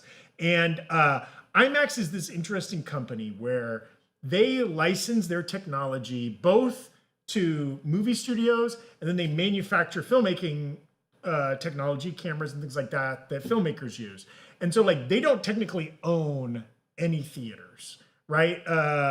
Regal and AMC and Cinemark and all these places, they kind of license the ability to have IMAX projectors and things like that. So that is, but they have kind of these special arrangements. So like you didn't buy an IMAX ticket through the IMAX website or whatever, right? Like the No, studios yeah. work with the theater owners to sell these special tickets ahead of time. It's just a promotional stunt, and it kind of appeals to the most hardcore fans that want to see their certain film format. But it is, I think you're absolutely right. It is kind of I think it's just a stunt to get your movie that is way ahead of time. Typically, movie tickets don't go on sale until 30 days out from when the film releases, but you can sell them whenever. Yeah. Right? They usually kind of wait because they want to really saturate their marketing budget in a narrow window to really get everybody. Because most people don't want to buy a movie ticket for 6 months from now. We don't even know if we're going to be standing No. at that time or if the world will exist or whatever. It's a very limited subset of people. So that's why they typically don't, but there's nothing stopping them from doing that. Yes, we got more super chats coming in. Thank you for that question, Marvel Pirate. We do, but we got a tweet update. Oh, we got a new update. tweet. Cast for Digger includes Tom Cruise, John Goodman, Jesse Plemons, Riz Ahmed, and Sandra Huller. That's Okay. a stacked cast. That is a stacked I cast. love Riz Ahmed, man. I mean, I'm such a fan. All those names are excellent. Sandra Hüller, of course, recently seen in Project Hail Mary. Yes? Yep. And had that great year like 2 years ago with Zone of Interest and Anatomy of a Fall. Super talented German actress. John Goodman, Jesse Plemons, Riz Ahmed. Killers. More super chats, Bryant? Over under 20%. Lex Luthor gets pregnant with Connor, Superboy, at the end of Man of Tomorrow. So almost like a Man of Tomorrow Junior crossover. Junior being the Arnold Does Schwarzenegger he get movie. pregnant? And maybe like the movie ends with like Lex looking at the camera and being like, speaking of Man of Tomorrow. I'm going to say under 20%. Under 20, I think As you much gotta as go I under do 20. think the over makes for a really interesting third act. Thank you, Lonely Guacamole. You're currently leader in the clubhouse and it's stiff competition for craziest super chat. But again, it is competitive right Who now. has the highest one? I think that's still our friend Frederick Price with the $20 Yes. super chat. I drink a bureau in your name. As of now, Frederick. Ooh, we on got Thursday. a poster for Hunt for Gollum. Okay. Ian McKellen coming back as Gandalf. Kate Winslet as Marigold. Jamie Dornan as Strider, Aragorn for the uninitiated. Leo Woodall as Halvard. Lee Pace as Thranduil, okay. And Elijah Wood is a little-known character named Frodo Baggins. Now, am I incorrect? Has Lee Pace already played an elf in one of these movies? He has elf. He has Lord of the Rings energy. He was.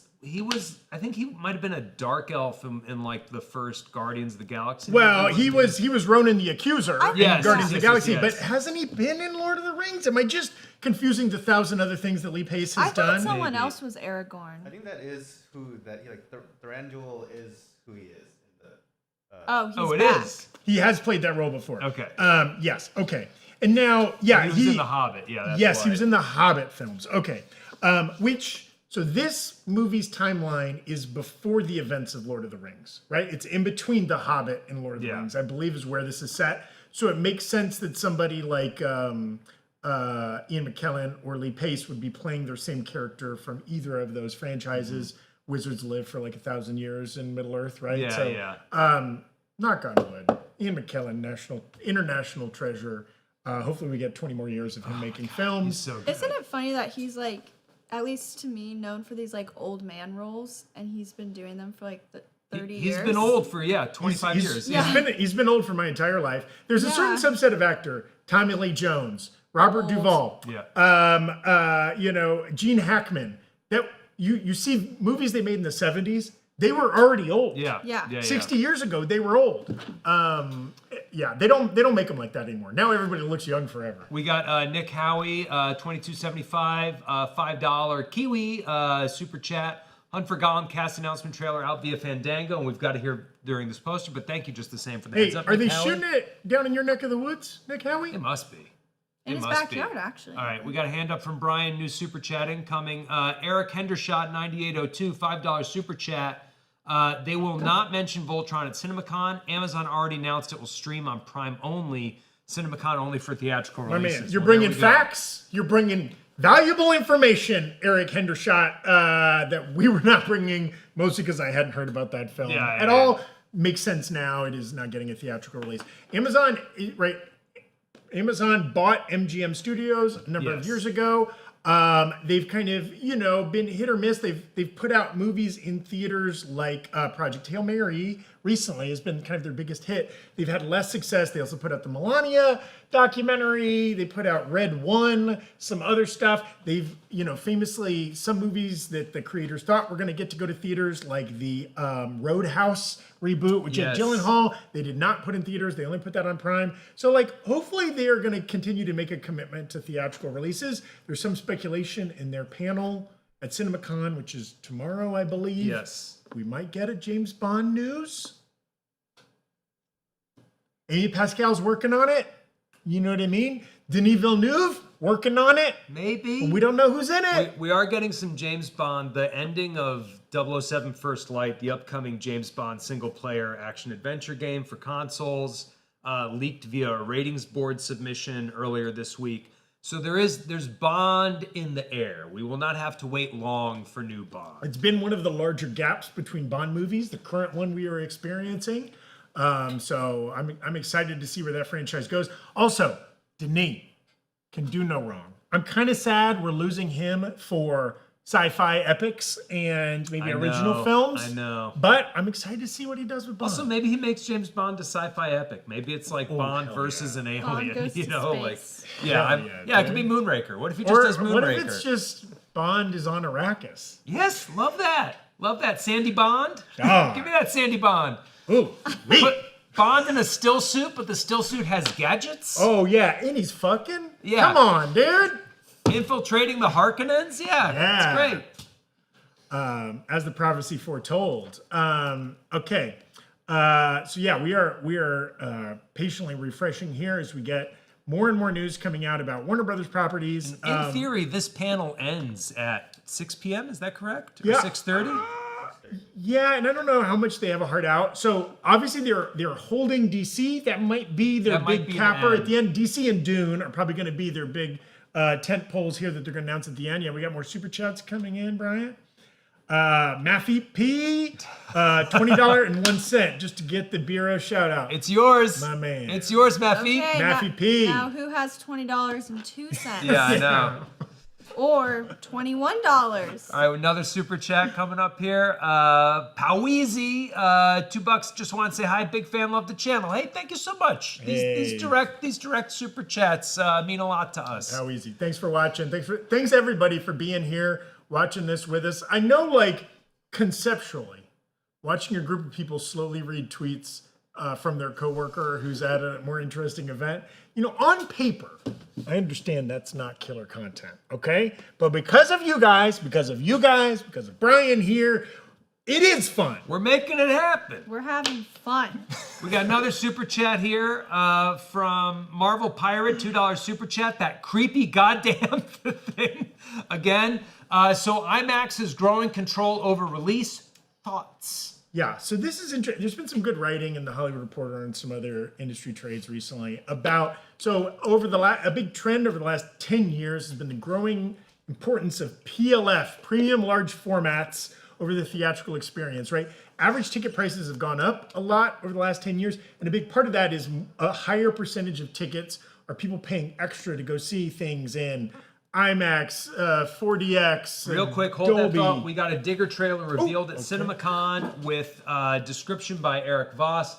The film tells the story of Digger Rockwell, Tom Cruise, an oil baron who's drilling on the ice shelf of Greenland, causes the breaking of massive icebergs that threaten billions of lives worldwide. John Goodman plays the U.S. president who tasks Rockwell to fix the crisis that escalates into a global nuclear war. The film looks incredible. Think Dr. Strangelove meets Birdman meets Don't Look Up meets The Death of Stalin. I love Death of Stalin. Already it looks like this year's one battle after another. The production design is surrealistic and hilarious and terrifying.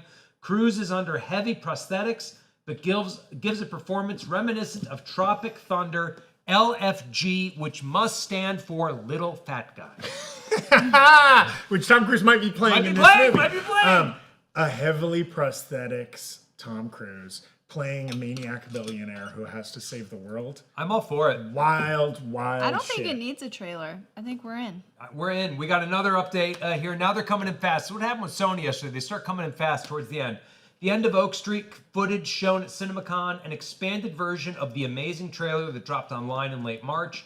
New shots include a T-Rex chasing the family across suburban front lawn. And this is an original film. We don't really know anything about the plot other than what we've seen in trailers. It's kind of being closely guarded. Very exciting. Starring Anne Hathaway, Ewan McGregor, from the director of It Follows, David Robert Mitchell. So he can do kind of creepy. It Follows was great. Yeah. I really disliked Under the Silver Lake, the Andrew Garfield movie he made after that, but that's my personal preference. Excited for this. So back to PLFs, right? Yeah. And so as it's become increasingly important for movies to get as many of those PLF screens because that kind of boosts their box office. Also, there's the thinking that like sometimes it might push people over the edge. They weren't considering going to a movie, but it's playing in IMAX. That'll be a fun experience. $25 for a regular movie ticket? No. $30 for an IMAX ticket? Yes. So there's a lot of jockeying there, but IMAX gives preference to films that were shot in IMAX. Dune 3 was shot in IMAX. Christopher Nolan's Odyssey was shot entirely, I believe, in 70mm IMAX. Yeah. And there's all kinds of things. You can adapt a movie that was not shot in IMAX to play in IMAX, but obviously it hits a little different if they were using IMAX cameras and it's IMAX things. So all this is to say, yeah, it's a weird negotiating tactic these movies use. Famously, because Denis Villeneuve used IMAX cameras to shoot Dune, IMAX was like, yeah, you can have all that IMAX screens for your release. And then Avengers Doomsday was like, hey, it's us, the little guy in the corner that's making one of the biggest movies ever. Yeah. Can we have some IMAX screens? And they're like, no, you cannot. You did not use our cameras. And we've already promised them to this guy over here. So Avengers Doomsday, for at least the first 2 weeks of its release, will not be on IMAX screens. And you could probably see it in 4DX or all the other PLFs. Sure. Yeah, you'll be able to see it on a big screen. Dolby, laser, all the whatever. And also, the other thing too is all the cinema chains resent IMAX. because it has become a bigger brand than they have, and they don't get to keep all of the money, right? They have to pay kind of residuals to IMAX, tithe. and so they are all trying to develop their own PLF brands concurrent, and so that's why, like our local AMC, you walk in there and there's an IMAX over here, and then there's a Dolby over here, and AMC would probably prefer you go see the Dolby, where they get to keep all the money. Yeah. We're getting And they just added that Screen X. Screen X. Is that the new That's one? been around for a minute. Yeah, but that you mean here Yeah. at our local theater? Yeah. Yes, yeah. I see you, Jay Izzy. Sorry, we've been having a lot of stuff going on here. Brian, I got another hand up back there. What's up? What's up next on the Stream Ninja? Super chat from Sarah Hatchadorian. Sue for the bureau. Are you counting super chat totals if people sent in multiple over the week? Yes. I'll go through the logs and I'll tabulate everything. I'll drink one bureau for most total super chats, one bureau for biggest individual. And you know what, Sarah Hatchadorian? Anytime I drink a bureau, it's for you. Aw. Maybe I'll find something like incredibly spicy to eat. Like I'll go get like a jitlada curry, and whoever. Ooh-wee. For those of you who don't live in LA, a jitlada curry is no joke. Dude, here's the thing. There's spicy food. There's like hot ones type spicy. Then you go to a Thai restaurant. It's different. Like a good, like authentic Thai restaurant. Yeah. And it's like there's levels to it that you didn't know existed. That's all I'm Yes. gonna say. We got Begsy1234 sending in a gift membership. Thank you, Thank you, Begsy. Begsy. Who gets it? It went to Matt Zake YT. Received that gift membership by Begsy1234. Congrats. That's the superhero team up we've been looking for. Not all heroes wear capes. A lot of them give out YouTube gift memberships, and we celebrate you. We thank you. You keep this channel going more literally than you may know. If the lights start to dim, it's because we didn't get enough super chats. Yeah. It's like, you got to clap for Tinkerbell The bills so that are coming she stays due. alive. The bills are coming due. So we're getting towards the end of the WB panel here. We haven't. We're still waiting on what could be some pretty big news. We're hearing chatter that we have an Evil Dead Burn trailer that came out. And you know that trailer is nasty. It's going to be nasty. I mean, the director of Evil Dead Rise, which I liked quite a bit, has The Mummy, which is coming out in theaters Yes. very soon. Lee Cronin.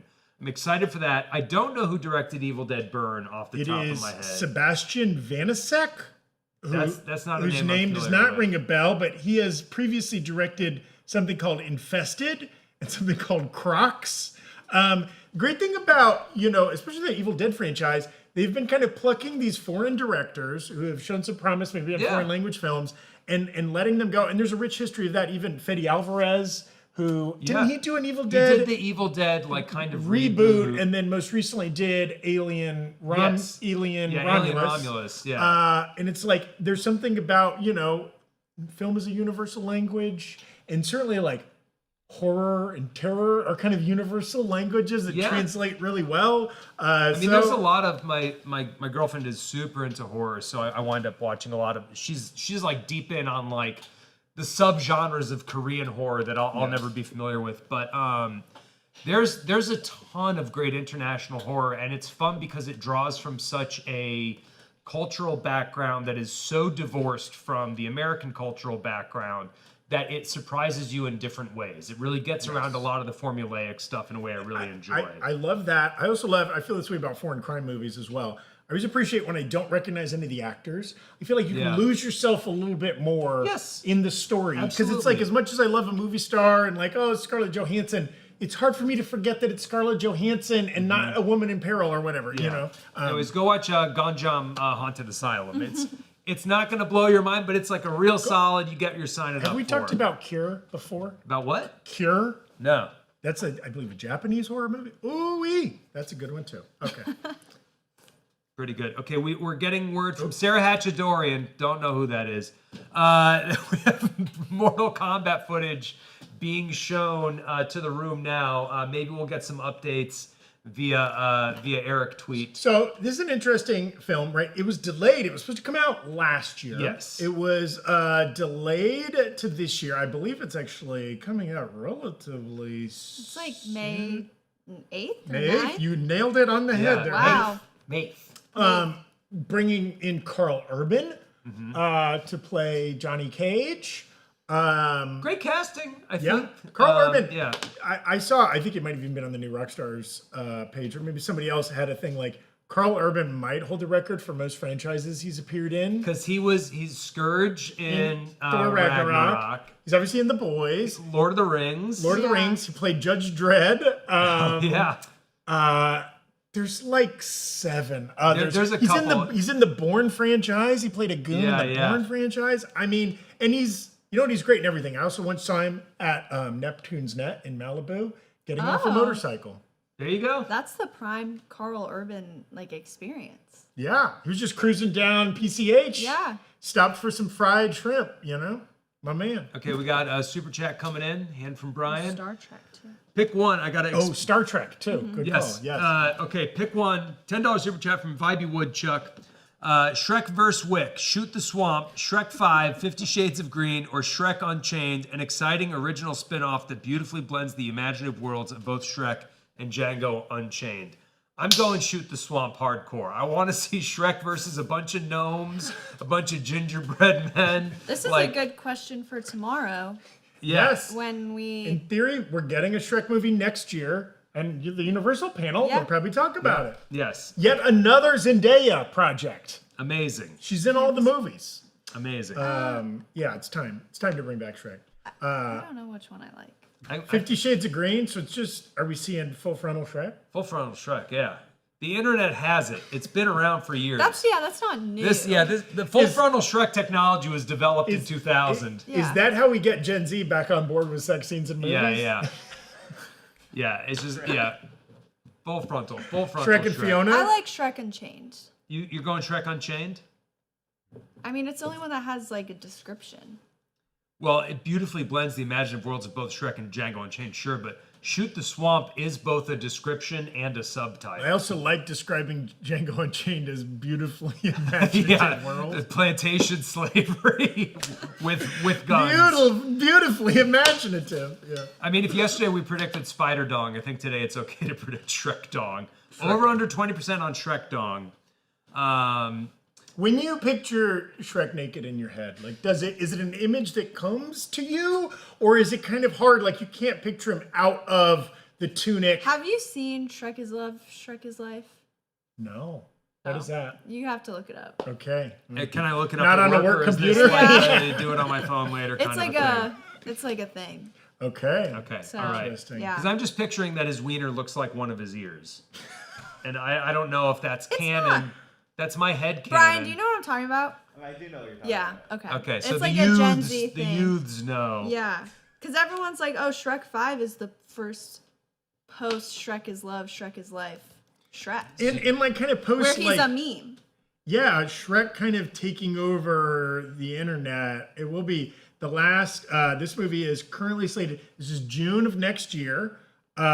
When was Shrek 4? How long has it been? 2010 or 11? Shrek 4 Nicating is the film, I think, that should come next. 2010. 2010 was Shrek Forever After. Damn. Yeah. Wow. And we had a Puss in Boots since then, though, right? We've had a couple couple. Push and Boots. Yeah, yes. Yeah, but there's an entire generation of people raised on Shrek that have not gotten to see Shrek in theaters, right? Yeah. Yeah. Facts. Okay. Biggest movie of 2027, calling it right now. Bigger than Secret Wars, bigger than Beyond the Spider-Verse, Man of Tomorrow. bigger than Man of Tomorrow, bigger than... Actually, I think Frozen 3 is coming out next year. Sorry, everybody. Yeah, Frozen 3 You're will fighting for crush. second place. Oh, Frozen 2 was not that But good. that doesn't matter. I know it doesn't matter, but I'm just saying it was the last movie I saw before COVID hit, and I didn't enjoy it. You didn't go to Dr. Dolittle? No, I was saved. He waited to see that. Yeah, I waited. He wanted to see it. I rented a Privacy was theater over. in Yeah. May 2022. Okay, so yeah, last we heard Evil Dead Burn. Okay, Discussing Film has a synopsis of the trailer. First teaser for Evil Dead Rise. Well, Evil Dead Rise was the last movie, but they might have just mistyped here. That's the mommies with the maggots now is Evil Yes, Dead Rise. it reveals some brutal Deadite action, as one might have guessed. A Deadite impaled by the head of a car seat. That's kind of fun. Okay, I A like Deadeye drinking hot candle wax. Okay. A young man impaled into a dishwasher full of knives. Okay. Hey. I like it. See the footage description here, and this is via our friends at Discussing Film. Isn't there a cheese grater prominently involved in the last? That's in Evil Dead. I think that's in the Evil Dead Out at the Cabin. I don't think that's in Evil Dead Rise. One of them does have a cheese grater. Oh no, you're thinking of weapons. There's a cheese grater. Oh well, there's that too. But I think didn't also they have a, or was it a pizza cutter? There's one with like a very I think maybe a paper cutter or something on a tongue. Of this. The one with the woman whose name I'm blanking on, where they're like drying someone out from heroin at this haunted cabin. That has a pretty gnarly knife situation.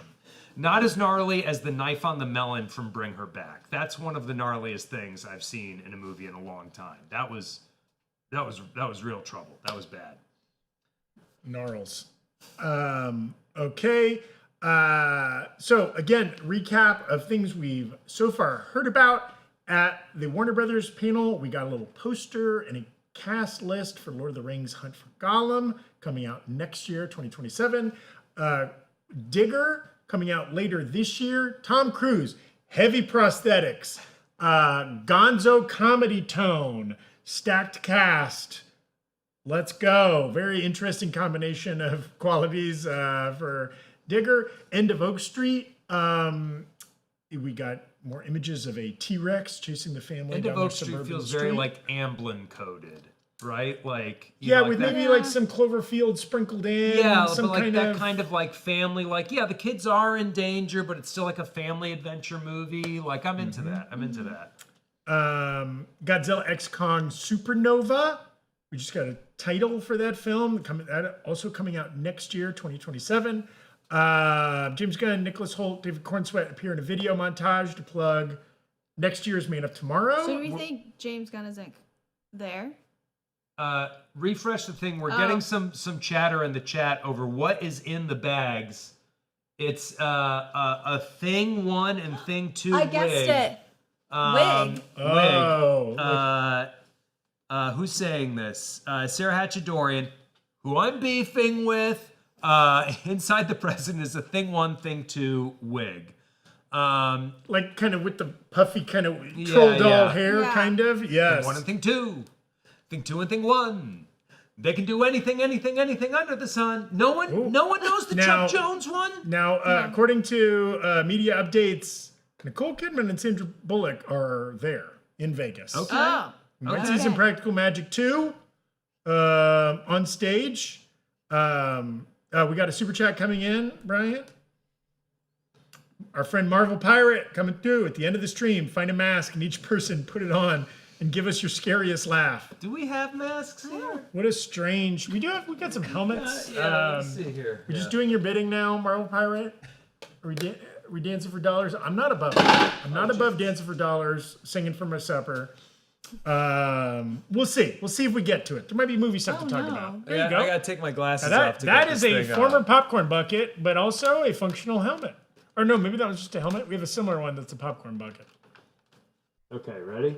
I don't want to put that on. Which camera? Okay. All the movies from here on out will be Quantumania. Right? Terrifying? Yeah. Nice work. It's not comfortable. It's not a comfortable hat. Here you go, Zach. Okay, this is I don't think this is coming out on stage, but Film Updates is reporting this during this panel, so I don't know if maybe somebody else is releasing this. An Oceans prequel is set to release in theaters in 2027, starring Margot Robbie and Bradley Cooper as the parents of Danny Ocean. I thought that was supposed to be Ryan Gosling. Who's writing it? I want to know if Ted Griffin's writing it. And does Steven Soderbergh have any involvement in this project? I don't know. They don't say that. They don't say anything about that. We do have an update. Turns out the mystery packages given to the crowd at CinemaCon before the W panel were blue Thing wigs for the Cat in the Hat. A sea of blue wigs fills the Dolby Coliseum. Now, how are we supposed to know that if Erik doesn't send us a photo. Oh, we're gonna get. Yeah, we gotta get photos of him get adjusting some the thing photos. wigs. I'm gonna be like, we need wig pics. Also got an update here. Again, this might be unrelated to the Warner Brothers panel, just film news that is coming out at the same time via film updates. M. Night Shyamalan on his upcoming supernatural romantic thriller, Remain, starring Phoebe Dynevor and Jake Gyllenhaal. I waited a long time to go back to the genre of ghosts. I can't wait for audiences around the world to see it. Okay. All right. Set in a trap universe, no doubt. Brian, we got more super chats coming through. Mike Azanego, our friend from New Zealand. My company made a Brazil. Oh, Brazil. Sorry, it's the other gentleman that is from New Zealand. My company made a 007 style short. Since it'll be public domain, I'd love a full film. I know a Brazilian cowboy isn't usual 007, but I think you'd watch it, Berg. Yeah, I'd watch it. Yeah, I'm into Brazilian cowboy. So it's Brazilian, it's cowboy, and it's James Bond. I'll take it. It's got a lot going on. It's got a lot going on. That's a hat on a hat. Okay. It's time I come clean. My head is too large to fit this helmet. I'll go put this back in its place of honor on the shelf. Yeah. Hats hate to see me coming. Okay, thank you to everybody that's being active in the chat. I see you, Red Carpet Talk. I see you, Kellen Higgins, Elijah Martin, Harry Evans, Jay Izzy, Lord Omni the First. We got a super chat coming through. It's a tweet. A tweet. We got a new update. Oh, WB's animated Cat in the Hat film showed a trailer at CinemaCon. The film shows the cat Bill Hader with a family as they get transported to a world based on the memories. The animation style of this film looks fun. And right after that, we got, time for DC Studios updates at CinemaCon. Peter Here we Safran go. is on stage. So interesting that they did Man of Tomorrow at the top, but now we're coming back to DC. I imagine this will be Supergirl, maybe more Yes. Clayface, maybe new projects. Yes, Interesting. yes. Okay, we're in the juicy part, folks. You've been here with us for almost exactly 2 hours. Now we're finally getting to the good stuff. I can vamp by doing Fox and Sox rhymes. We'll do when Tweedle Beetles fight. It's called the Tweedle Beetle battle. When they battle in a puddle, it's a Tweedle Beetle puddle battle. And when Beetles battle Beetles in a bottle with their paddles, they call this a Tweedle Beetle bottle paddle battle. And when Tweedles battle Beetles in a bottle with their paddles, and the bottle's on a poodle, and the poodle's eating noodles, they call this a Tweedle Beetle pot. There it is. Get on. Fucked it up. Berg's in the chat for Berg and all of that. I will say it's fascinating that their next project they're working on after Cat in the Hat is Oh, the Places You'll Go, which is not a narrative book. Nope. Samuel L. Jackson, Nick Fury himself, read it to me when I graduated college. Oh, he was your commencement speaker? He read us Oh, the Places You'll Go, and I got to give him a high five and say, thanks, man. Wow. Yeah. Wow. Wild to have Nick That's a Fury flex. read you a Dr. Seuss book. But yeah, that's my connection to that book. I don't want to read it. Okay, Peter Safran says that production for Man of Tomorrow begins next week. So we will not be seeing any footage from that film. And that James Gunn will be at CinemaCon next year. That's why he's not there right now, because he's about to start production. Thin excuse, James, but that's fine. Keep working on your movies. Sure. Yeah. He'll still show up. Plus, that's why you have a co-head of the studio. You It's know, you true. can send Yeah, him in yeah. your You stead. got the Safran and Gunn. We always forget about Safran. Gunn tends to take top billing, but Safran is there in theory, co-equal in power. Gunn's just a little bit more forward, a little more media savvy, a little more audience friendly. A little more online, yeah. Peter Safran's the producer. Has produced, in addition to producing Superman and other projects, he produced The Flash. I think he's also, Aquaman. Yeah. And he's produced a bunch of horror films as well. I think he's done a lot of the James Wan films. We're getting news of Clayface Clayface footage, Clayface trailer. We'll probably have a update from Erik typing out a description of that momentarily. Do we think this gets released? Yes. If it's a trailer, definitely. And again, as we were saying, it's kind of time. Yeah. Right? Yeah, it's time. Yeah. We're not too far out. I mean, we're 6 months out, eight months out. Yeah. Kind of seems like it could have Wonder Man energy with the actor elements. Oh, but now, But like have we darker. heard- Wonder Man's like, kind of a fun. and have we heard confirmation? Is this a period piece? I don't know. I haven't heard that. Is it set in modern day or old time? I feel like we saw some set photos that made it look like it was a period piece, but I don't know if that's true or not. Maybe I'm just thinking of Batman the Animated Series and that Clayface aesthetic. But yeah, I hope we get a publicly released trailer. It's Marvel that loves to show footage and not give it to the people. Yes, although it is heavily rumored that we will be getting a proper Doomsday trailer this week. We can't promise that. It's rumor. Brian's got a hand up. Shout out from the Virgin Islands from Mick Swan 13, $5 super chat. Great job, Berg. Love reading that book to my son. It's great. Here's the game you play when you read Fox and Socks to a kid. You tell the kid, you read it slow, and you tell the kid that if they want you to read it faster, they have to tell you faster. And you go, oh boy, okay. And then you get it really fast and blow their minds. Through 3 cheese trees, 3 free fleas flew. That's a good one to do. New blue, blue goo, gooey gooey. That's another one that goes really fast. Don't try it with Simple Thimble and never give your daddy a walrus. Okay, we got another super chat back there. Hannah Basso, $13.98, $9.99, aiming for that second bureau. Clayface apparently has Joker vibes. Is that a good thing or a bad thing? What Joker are we talking about? Which Joker are we talking? I mean, I assume this means the Joaquin Phoenix Joker. Yeah, but are we going to get the full title Clayface Folie à Clay? yeah. Folie à Goo? Yes. Folie à Goo. I mean, the Joker movie was not my thing. Todd Phillips had. I think Joaquin Phoenix gave an absolutely amazing performance. I didn't love the movie around him and what it was doing. So could be good. Brian's got another hand up. Brian, what's super chat? Christian Unpronounceable. I'm going to go watch Daredevil, then bed. Love you all. Great stream. See you tomorrow. Christian, good night, sweet prince. Good night. Go read yourself a Dr. Seuss book on your way to bed. Could be Fox and Socks. Could be Oh, the Places You'll Go. Could be what's the one with the parrot on the cup? Say the things you'll say. I don't know. Horton Hears a Who? Horton Hears a Who. That's a good one. It's a good one. Yeah, so it'll be interesting. Joker vibes. I mean, I would guess it's even a little bit more horror and less 70s gritty character drama. Yeah. Because that's what we've kind of been told. Also, this director, I think his most recent credit was Speak No Evil, the James McAvoy remake of the Danish horror movie. Yeah. So that's clearly this director's vibe. But we don't know. We haven't seen the trailer yet. Hopefully we get to see it today. Or get a very descriptive vision of it from Erik. Yeah, let's see if we refresh Brian. Yeah. Okay, I got it here. Oh. DC Studios Clayface teaser shown at CinemaCon. It's brutal. The flaming lips. Do you realize? Okay.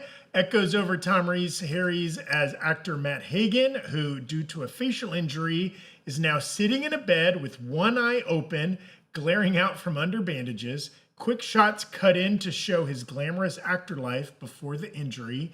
Lots of body horror, blades pressed against faces, sprinting past Gotham police cars, a possible sighting of Gotham's Boardwalk Circus. The teaser ends with Matt lying naked, curled up in a bathtub, staring blankly upward, and then he runs his hand down his face and smears his clay-like skin. Ooh. Also, not the first time we're getting a Flaming Lips DC crossover. Flaming Lips was used in Batman Forever over the Riddler as he was deciding to quit his job. Did they give us DC? Do you realize, or it was a different song? It was a different song. It was before Do You Realize had even come out. Oh, Flaming Lips was just like a weird alt rock band. That early Flaming Lips. Okay. I love the description of it's brutal and body horror, like Cronenberg-y kind of. Yeah, man. Icky. Very interesting. I mean, other than the running by Gotham, will this have any DC feel? Do you think? Fourth in Tuscaloosa, thank you for becoming a rock star. Yeah, I think it will. I think that we're gonna get Clayface is running around Gotham doing his own thing, or whether or not we see Batman, or GCPD or something like that. I think this is a project that has a chance to occupy a horror corner of the DC universe in the same way that Captain America, certainly with Winter Soldier and Civil War, like occupied like a political thriller corner of the MCU. Or even the way the Penguin Yes. occupies a gritty gangster corner of the Sopranos DC. corner. But like we never see Batman, we never see Joker, we never see Riddler or anything like that. Never show up in Penguin. Maybe that's this. And I believe this is not connected to the DCU. It is an Elseworld, but that doesn't mean this Elseworld could have its own Wayne family or whatever. Yeah. I mean, it's I think it's not quite as widely known, but in the Arkham games, it starts with Arkham Asylum and then go into Arkham City. Clayface plays a huge role in the second of those Arkham games in a way that's like really fascinating.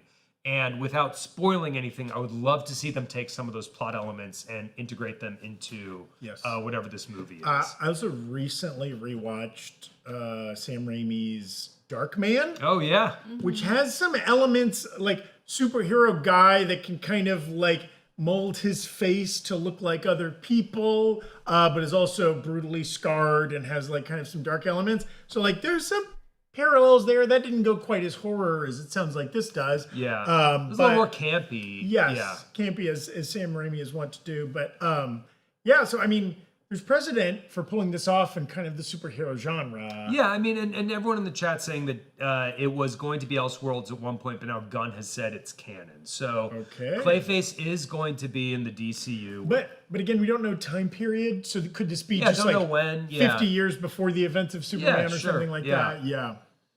We'll see Gotham, which is exciting. Yes. And we got some Tweedlebeetle tweets here. Okay, we're seeing DC Studios has announced Hellblazer, starring Tomer Capone as John Constantine. Whoa. That was Tomer Is that Capone. real? Sounds like a fake name. Does sound like a fake name. I don't believe that person exists, but I'm Googling. Well, okay. But also, now, we already have a pretty great John Constantine and Keanu Reeves. I was gonna say, isn't that in development? Oh, wait, Tomer Capone. Oh, from The Boys. Oh, duh. Wait, That's Who's playing on Frenchie. The Boys? That's Oh, Frenchie. Frenchie. Hell yeah. That's an interesting casting for John Constantine. Okay. I like Again, James Gunn loves pulling people from TV that have not been the stars of films. I'll tell you this: I haven't seen. Is the third episode of The Boys tonight at midnight or tomorrow? I've only watched the first 2 episodes of the new season. We don't have screeners or anything. It's so goddamn good. I love Frenchie. Frenchie's been one of my favorite characters the whole run, except for that one season when he was like, "I guess I go to prison now," and just sat in prison, didn't do anything. Who among us hasn't? Yeah, hey, we've been there. It We've been there. happens. Zach, get ready. We're hearing Zendaya is there for Dune. Oh. Hell yeah. She has arrived. So they're closing with Dune. I mean, chronologically, that makes sense. That's probably their final release of the year. Yeah, that's true. And not that they've been going in order necessarily, but No, but also a major release. It's already sold out IMAX tickets per I Abby. think Dune, I'm sure they're thinking too, like, Dune, in addition to hopefully it is a giant box office success, that's probably their best hope at something like a Best Picture. Or, I mean, I'm sure they're hoping that they have a lot of awards contenders. Something that, like, kind of lives in the firmament in ways that, like, One Battle After Another and Sinners did. And maybe the one that has the most on-stage talent. Though I guess Tom Cruise is a pretty big deal to Tom pull Cruise out on is pretty stage. big, but yeah. I mean, I think Inarritu has Oscar chances. Just by virtue of being like a weird artsy fartsy dude. Okay, we'll see if we get any updates on this. Do you think Eric's phone died? Yeah, Eric's in there just like asking anybody if they have a lightning charger. No updates from our feed. I guess currently. Discussing Film says that, like, we also got a little Jason Momoa there. I don't know if he maybe sent it in a video or what. Talking about playing Lobo and Supergirl. He said it was a dream come true. It's the comic I collected. I feel like 12-year-old me would be freaking out. Fun. I'm excited to see him play Lobo. And then they described Clayface as riveting horror thriller. Film looks to be similar to Feet of Clay from Batman the Animated Series. Okay. Yes, we got a super chat coming in, Brian. Over under 20% from Eric Hendershot 9802, $5 super chat. If not DCU Batman, do we see DCU Commissioner Gordon and Clayface. Ooh. That's a great call. Which again, if it's a period piece, maybe it's Commissioner Gordon the First. yeah. Or young Commissioner Gordon. What's that? Like young. Or young. Yeah, Young depending on what period it is, Yeah. right? Yeah. Yeah, I think something like that is very likely. I think if it's going to be part of the DCU, they're going to want some connective tissue. I don't think they're going to want to do it with too heavy of a hand. But I think something like this that firmly establishes, hey, Clayface is running around out there somewhere, whether it's period piece or not. I see like a random Amadeus Keen in the chat. Any news on Avengers Doomsday? So, a little reminder, we are just getting Warner Brothers news for the most part. We will be getting Disney/Marvel news on Thursday, and we will be live streaming during that, baby. We've been told we are getting something on Doomsday. We are getting footage. We are getting a trailer. Something will be happening on Thursday. We've got Supergirl updates. Supergirl team is on stage. Millie Alcock, Jason Momoa, director Craig Gillespie, introduced by an alien DJ and Momoa riding in on Lobo's Space Hog. Gillespie praises Alcock speaking Kryptonian and the arduous stunts she often had to learn day of. Overall, kind of a weird energy in the sales pitch for this one. So, famously, last year, the biggest thing coming out of CinemaCon 2025 is everybody thought the Superman presentation was extremely awkward. There was tons of complaints from a lot of people that were in the room. We weren't there last year, but like everybody was saying it went really long. It had weird, awkward energy, yada, yada, yada. So it's in keeping with that. Yeah. But Supergirl would also have some strange energy going on. That's really silly. I'm going to pop out and pop right back. Yes, of course, we'll keep an eye on everything. Zach knocked something over. Zach knocked something over. Okay, Abby, what of the many things that have been announced today? Yeah. What is it that you are looking forward to the most? I think Clayface sounds super exciting. Yeah, I'm really into that. Super just new ground for DC and just everything that the DCU is doing in general. Are you old enough to have watched Batman the Animated Series ever? Not live. Yeah. But it's good. And It's the great. the Clayface episodes I did have to watch very recently Oh, for really? this job. Oh, yeah. And those were good. Those were interesting. So I don't know where you guys are getting the period piece. I think that was purely a Zach speculation. Could be. No shade to Zach, who's not in the room No, to but I defend mean, himself. Batman the Animated Series does exist in kind of like a neo noir, period-free, yeah. like kind of thing. It's all was written pre-cell phones and such. Yeah, so I don't know. I'm excited. I think it'll be interesting to see if it's how that does because it's a not Superman. Yeah. Movie. This could be like the Sony villains universe kind of a Yeah. thing. I think the thing I'm the most excited for is the Alejandro Inarritu Digger Yes. film. I really loved Birdman. Again, I was talking maybe earlier today or yesterday about how Zach Kreger casting Bill Skarsgård in Barbarian is like a brilliant casting move. I also think casting Michael Keaton as Birdman was similarly a brilliant casting move.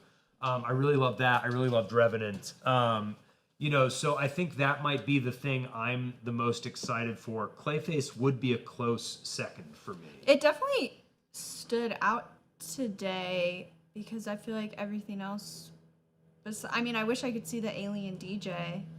Yeah. You would think it's like a Xenomorph DJ or like Yeah, a Toe Jam and like, I Earl don't know. situation. Digger sounded fun. Did we get Minecraft 2 yet? I don't know if that's been formally announced. That might be a Universal property. Brian's got a hand up over there. That's Warner Brothers. Not a super chat, but Rockstar Productions 7805 asks makes an interesting point that like Clayface was in Creature Commandos, which is like present Yes. day. That's true. So And- is this that Clayface? Is it a prequel for that Clayface? Right.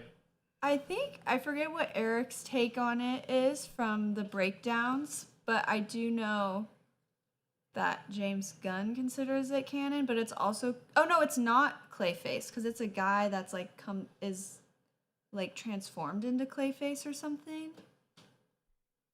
Am I making that up? I don't know. Supposed to have been Clayface, but It is Clayface, but then I think there's something that they can do where they can because of the plot of the episode, I forget. Creature Commandos is a blur to me. Yes, it feels like it happened ages ago. And I know that it is part of the DC, James Gunn has said it's part of the DCU, but it feels, I think because of the Marvel animation stuff, it just feels so fundamentally separate to me. Yes. And it was a lot. But I don't know. I think it could be. But I think I would be weirded out if that was canon because he's kind of a loser in that little clip. Like he's playing video games. Yeah. And gets arrested? I don't know. It's been I so think I'm just long. making stuff up about Clayface on Creature Commandos. We got Brian's hands up. I assume we got another super chat coming in. Maffeep9, I'm so confused. Was the Constantine thing real? I don't know. We're not sure. We can't find any confirmation of it. So it could Erik be. Voss did not report it, so Yes. it can't be real if he did not report I it. thought it was like a thing, or maybe Keanu Reeves just said he would be down to do another one. Yeah. Hangman9, thank you for your donation. $5 super chat. We get stuff in here that's happening in a variety of ways, and you would think, given the two screens in front of me, that I would have the latitude to go look stuff up, but I got all these chat windows up and such. I'm gonna say it's not real. Discussing Film's not reporting it. New Rockstars is not reporting it. Maybe that was. It feels like if that were real, they would be saying it on stage right now, and it would be coming out. Yes. Let's see. Dun, dun, dun, dun. Where's the Practical Magic trailer? Yeah, that's what we really want to know. I mean, we're not getting much news coming out. I don't know if this means that they are winding down the panel or if they're just teeing up something. A lot of times on the panel, there'll be, Sony did this yesterday, a lot of vamping for a specific project. Presumably they got an alien DJ out there. They got to wait for that guy to finish up his set. You know, it's like Tiesto from Jupiter or something like that. So we will see.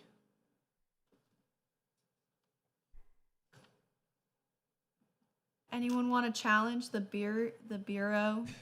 This Super could chat? be Bureau, and it could have Your name on it.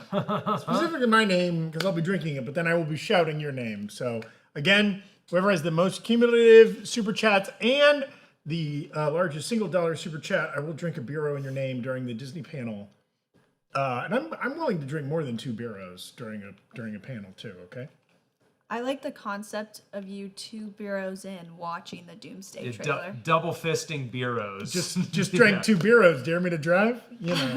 Just a little bloated and a little gassy, but stone sober. I wish I'd thought of it before the Sony panel because it's more appropriate for a Tom Holland type of thing. And actually, we might see Tom Holland tomorrow because he's in Odyssey.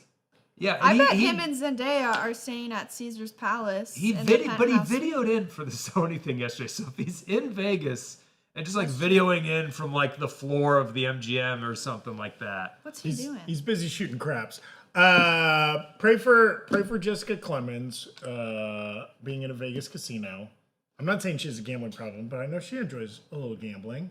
When we've had company outings to Voss, it's like I just hope she's up.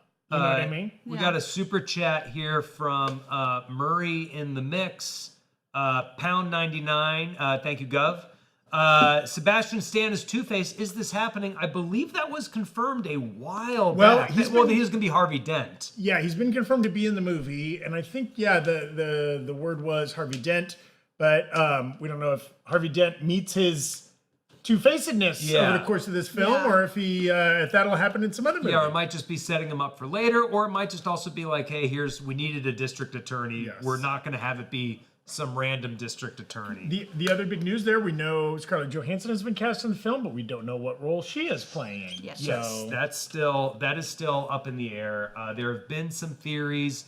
None of them feel like they particularly have the weight of anything beyond speculation, in my opinion. But maybe we will find out what's going on here. Okay, friendly reminder, chat. I'm seeing a lot of you guys getting uppity with one another. Just chill. It's okay. Some of you love us, some of you don't. It's all right. take out any We can all aggression get on along. me. I'm thick-skinned, and I can't read. So I will never see any of your chats. You can't hurt me. What I can't read can't hurt me. Yeah, there you go. There you go. Yeah, so to recap, we are watching the Warner Brothers panel at CinemaCon 2026. Erik Voss and Jessica Clemons are seated in the room. They are seeing all of this with their own eyes. Erik is tweeting on the new Rockstars Twitter account, X account, and we were kind of reporting that from that source and a combination of other sources. While we're waiting on more news to come in, can we get the schedule up, Brian, for when we're going to be doing coverage further on in the week? Because there are going to be panels every day. They're not all at the same time. Yeah, thank you, Brian. So tomorrow, the Universal panel starts at 3:30 in the afternoon. We're going to be here covering that. Thursday, the Disney panel is where we're expecting to get some Doomsday news, for those of you who've been asking in the chat. So that's going to be Thursday live at 2 p.m. And you better believe that if there is an Avengers trailer or anything like that, we're going to be breaking it down on the channel as soon as possible. And then also, while we're talking about things going on later this week, Brian, can you pull up the Morbius graphic, please? Oh, yeah. New Rockstars is going to be doing a live show at UCB Los Angeles, April 17th at 7 p.m. If you're in LA, you can come to the theater and watch us do the live show. If you're not in LA, you can buy a ticket to get a live stream so that you can watch along with everybody else.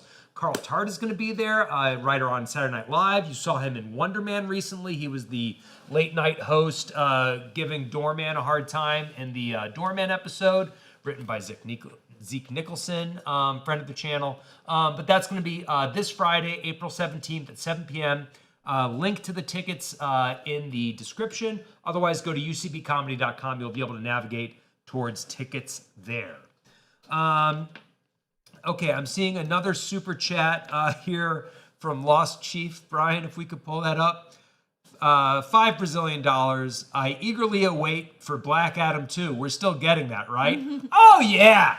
Oh, yeah. Change the hierarchy of power in the DC universe. It's coming so soon. We are all living in a post-Black Adam world. I mean, we really are. DC Studios more so than anyone else. That's why Henry Cavill, we were talking about him earlier. That's why he's there. Yeah. For Black Adam 2? For Black Adam 2. Yeah. He's just coming out to say Superman's got beat real bad. It's wild. I mean, the post superhero or like superhero fatigue. People talk about the run the DC EU ended on. Tough. I'm talking about Shazam 2, Aquaman 2, The Flash, Black Adam. I mean, real tough. A run for the ages. If you want to sprinkle in a Joker Folie à Deux in there, though it's technically a different canon. I mean, no run Marvel has ever been on compares to that 2-year window that DC hit. Bless them. Bless up. Yeah, that was tough. All right, we may be getting a Supergirl footage description coming in soon from Erik. We're hearing that there is some footage being shown there. Brian, I don't know if we can get the timeline refreshed over here. I'm not seeing any new tweets. No new yet. tweets, but we know Erik's got fast fingers and a thorough sense of transcription, to say the least. We know if he's not tweeting, it ain't happening. Okay, but Discussing Film has something, so I'll start reading this and then maybe keep refreshing, and I'm sure Erik will have it out in a second. A new sequence for Supergirl shows Kara on an intergalactic bus that is raided by pirates, slowly kickstarting an action sequence. My dog's dying, so I don't really have time for this, she says. Okay. Now, I speak for my girlfriend, who is a dog lover. The dog dying is a hard pass for her on the entire film. Now, dog in peril, period, or only if the dog ultimately dies? Dog in peril, period. She wouldn't even watch, she loves horror movies, she wouldn't watch that Good Boy horror movie because she would be too worried about the dog the whole time. You all saw her yesterday. She came in here to look at kittens and almost melted down. Yeah. So I'm wondering in the chat, is a dog in peril going to be a deal breaker for you if it's a critical plot element of this film? I don't care. I hate dogs. I hate animals. If I had a cigarette and a dog right now, I would put the cigarette out on the dog. That's how I feel. Clip this. That's how I feel.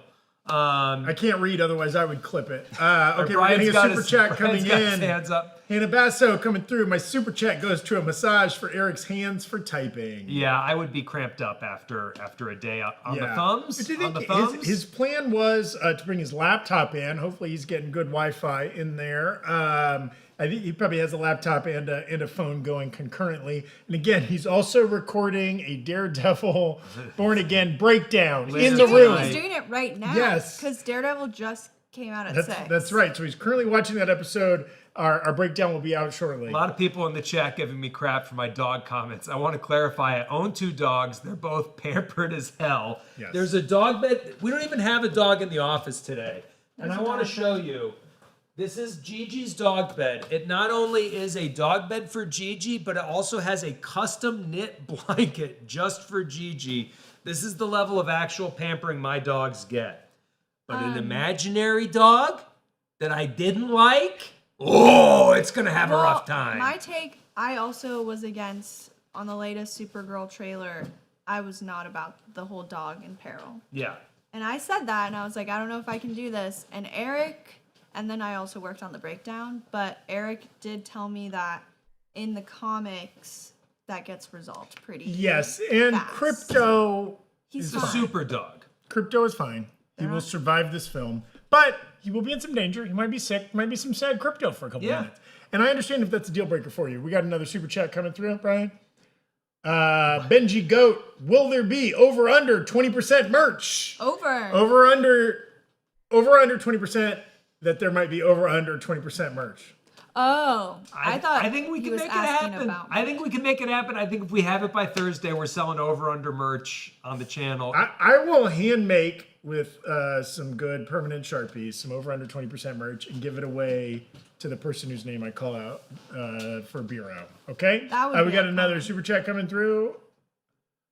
Marvel Pirate, our friend back again. If you reveal a dog at risk, it doesn't die. I hope not. It's kind of the old save the cat thing. I'm trying to think of the last time I saw a pet legit die. John Wick. In a work of fiction. John Wick. First John Wick The movie. pilot of House of Cards.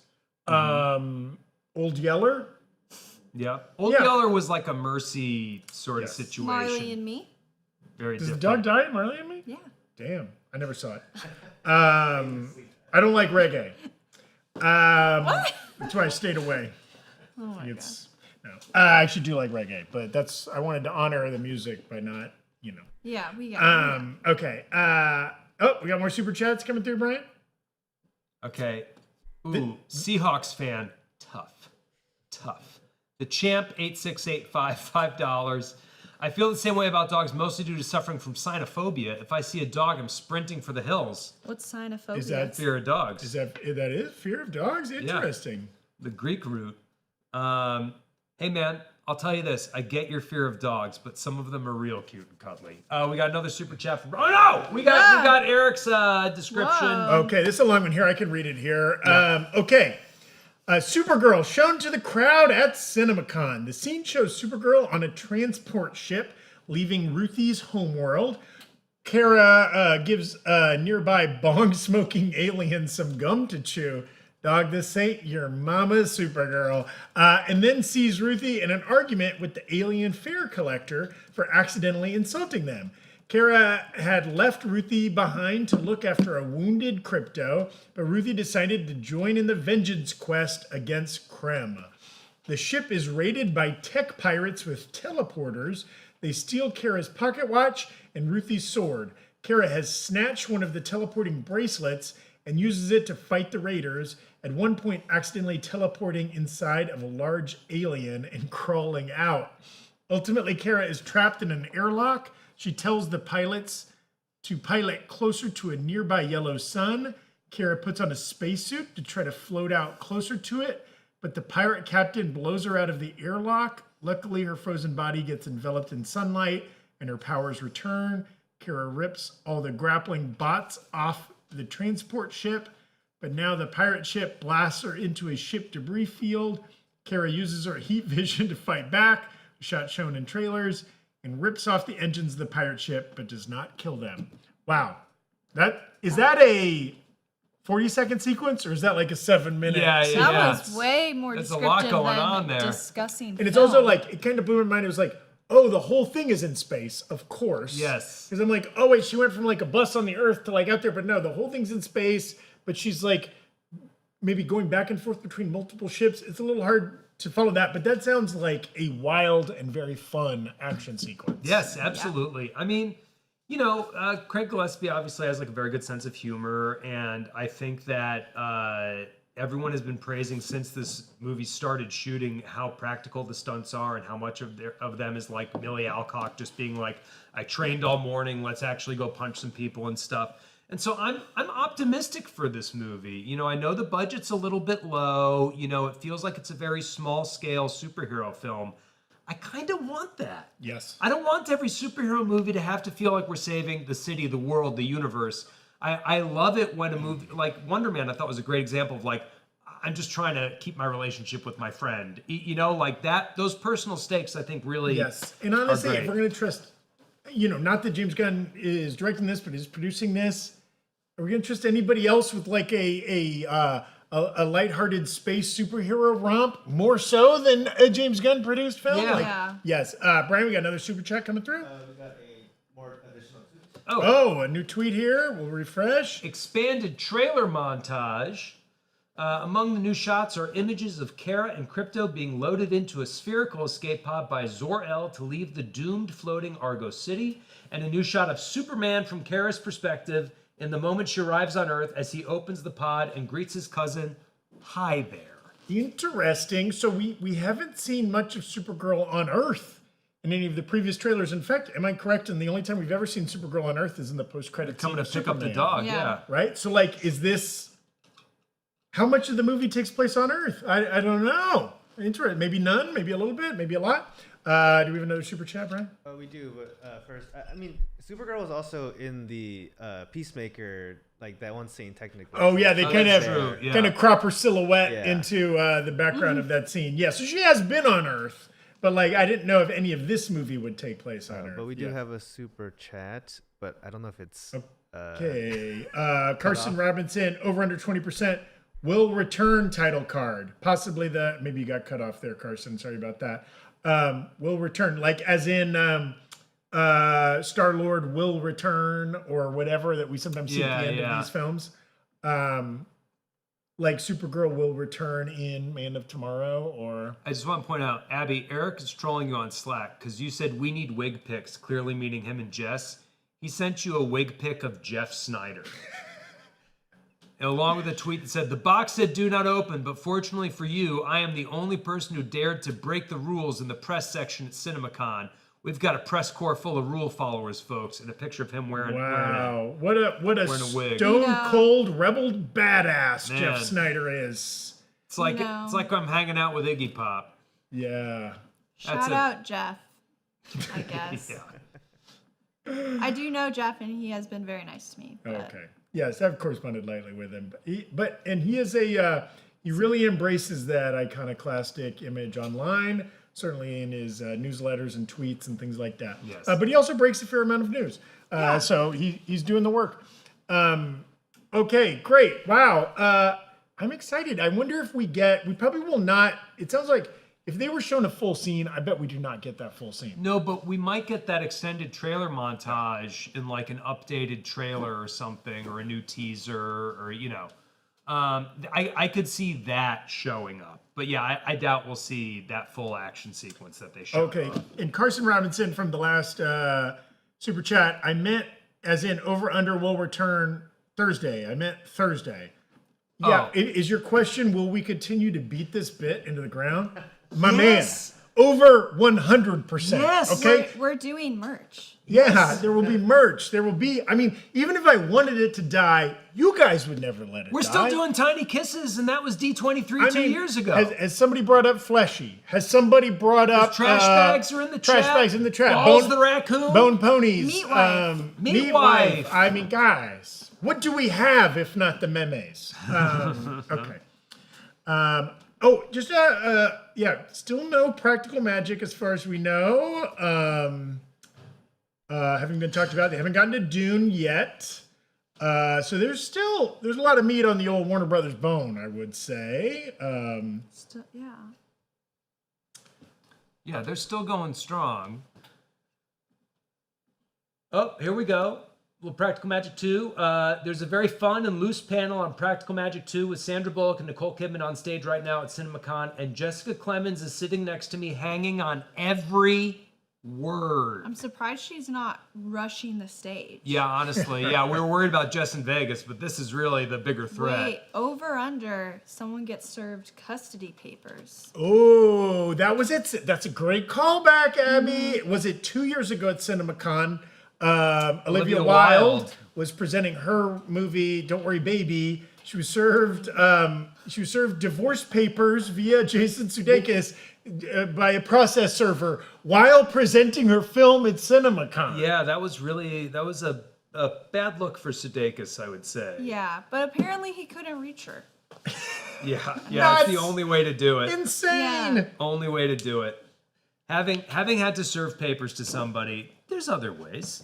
You could have met her backstage. We'll revisit that in a future stream that you've had to serve papers to somebody, Berg. Yeah. Interesting.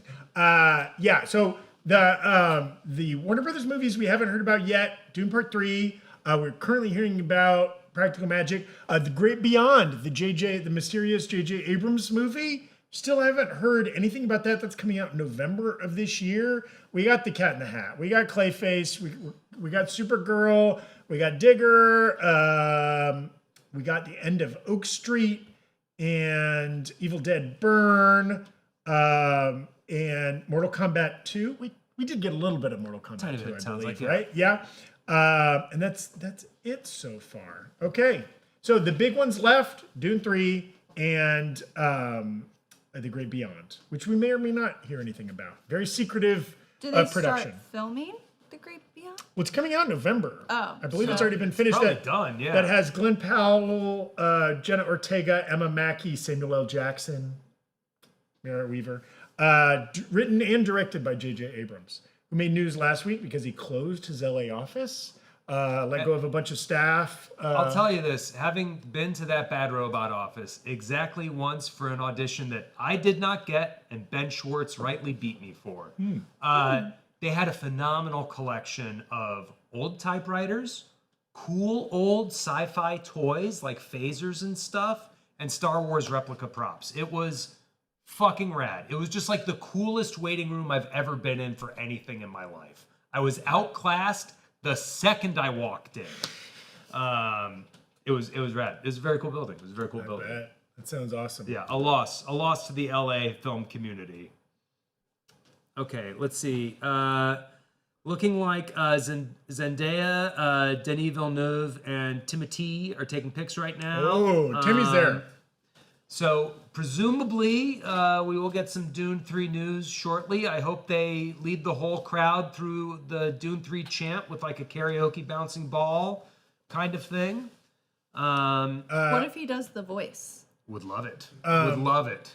Oh, hell yeah. Or the... Discussing film has a little bit more on Practical Magic 2. The first teaser for Practical Magic 2 sees the duo reintroduce how everyone they love dies. It's not great for the Tinder bio, is the quote. Okay, fun. I don't recall much of the plot of the original Practical Magic, so I don't know how. It's like they accidentally somehow reincarnate like a very I think they murder a abusive boyfriend that Nicole Kidman has because she's kind of a wild child. Then the two aunt witches drink a bottle of tequila they found out on the porch, but that bottle of tequila somehow brings that guy's ghost back, and then they have to deal with it. And then at the end, at Halloween, they all come down holding hands off the roof because the whole town knows they're witches, and that's like okay. Okay, interesting. I do love him seeing Media Updates has a picture from like kind of red carpet at CinemaCon of Timmy Chalamet and Zendaya, and she's wearing a haute couture gown that looks like a statue, and he's in jeans and like a frumpy jacket, and I love it. You know, Brian's got it up on the screen here. It's so great. Typical man. There it is. There it is. Yes. Isn't that great? I mean, they're kind of color coded. They both got the sand energy. You know what I mean? Yeah, Which is but appropriate. But Timothy Chalamet looks like he just came back from like, me and my friends were on a speedboat and we fired off AKs and smoked cigars. I do love too. There's another photo that has them with Denis Villeneuve and Jason Momoa, who gets to pull double duty. He gets to look go at this back to guy. back, talk Supergirl and Dune, because as was already shown in the first trailer for Dune 3, his character gets brought back to life in Dune 3. There you go. Okay. Duncan, Idaho, one of the best fictional character names of all time, or the worst, depending on your opinion there. Okay, Sarah speaking of which, Hatchadorian's $10 super chat. Variety has the pic of Momoa on the Lobo motorcycle and some of these other pics that we're checking out. New tweet, J.J. Abrams is taking the stage at CinemaCon right now to talk about his first film since 2019's Rise of Skywalker, The Great Beyond. there it is. It's a documentary about his proctologist and the struggles that they went through on a hunt for polyps. I think it's actually a documentary about everybody's favorite place to buy bath mats and mixers, Bed Bath & Beyond. The great Bed Bath & Beyond. Bed Bath & Beyond. Very interesting. Again, it'll be interesting too how close to the vest they keep this movie. Like, do they give us a trailer that explains the plot at all, or they must, right?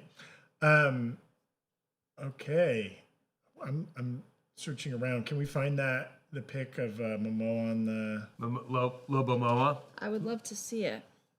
Yeah, I think I could pull it up. It's on Variety's Twitter.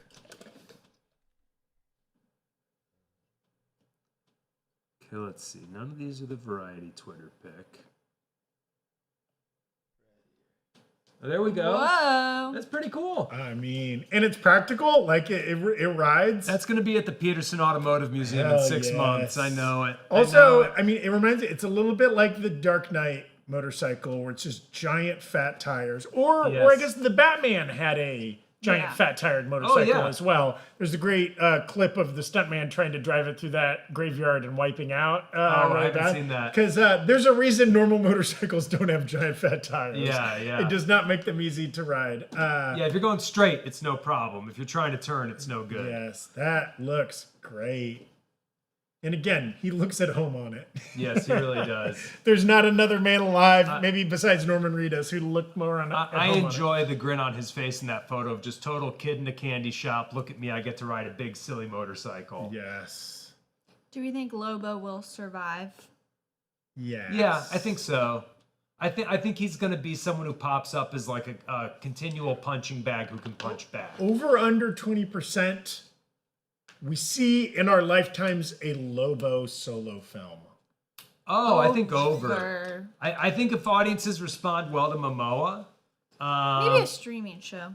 yes, At the very yeah, least. yeah, Lobo on HBO, HBO Bo. HBO Bo? HBO It might be Bo? tough to pull the budget. If it's he's such an intergalactic character. I know, of course he can show up on Earth, but like, you kind of want to see him in space. So like, I don't know if they can, maybe they can pull that off. But also, like, it seems like, the scenes we've seen of him in the trailer so far, it's like, he's in space for sure, but he's in, like, a dive bar in space. Yes. He's not, that's like, true. out among the Eta Carina nebula, I think we could see a pretty practical Lobo.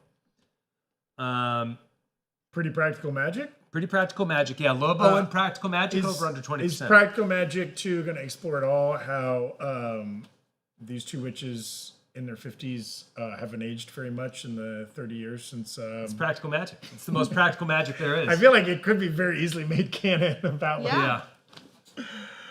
wow, we look great. It must be the magic.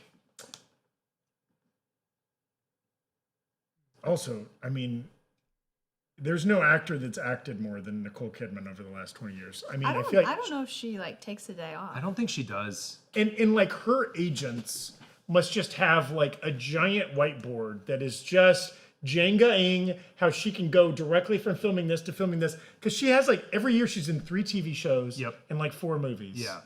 And like those TV shows, Those take takes a a long while, time. yeah. Even if it's like an 6-8 episode You miniseries, can that's shoot months out and months. like even a major role in a movie you can shoot out in 2-3 weeks. Yeah. But like those TV shows, you got to be around for a minute. Yes. Um, And kudos to her for working. She does a lot of good work. She also prioritizes working with female directors, which is something a lot of other even big female actresses don't do. And like, she's still taking weird risks and makes a lot of strange projects in addition to kind of like pulpy, crowd pleasing stuff as well. Okay.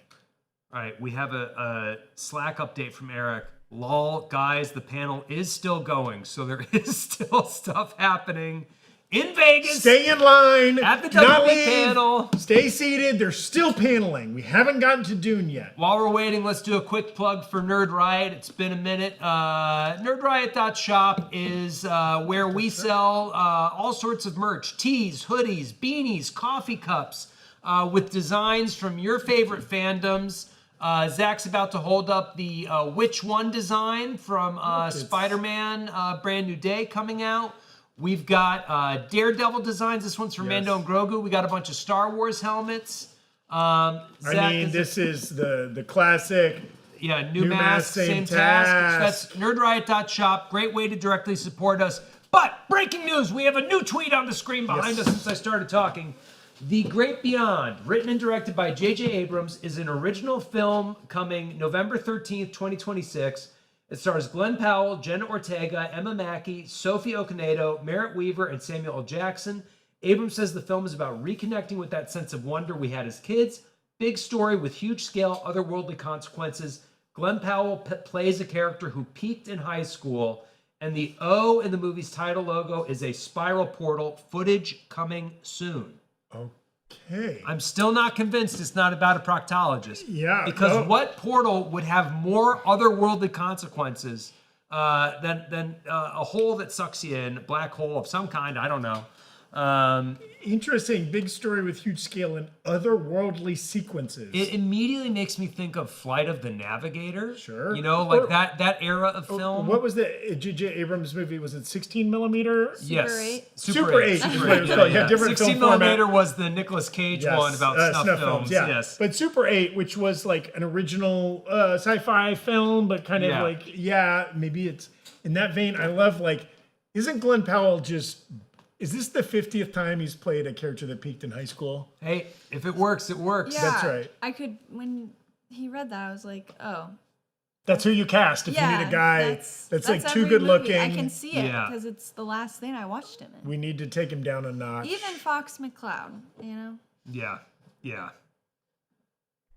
I have to go and watch. I heard that because of the Super Mario Galaxy movie, I was alerted to the existence of like a half-hour-long Star Fox anime that came out alongside Star Fox Zero or one of the games on like Wii or Wii U or something that I'm not aware of.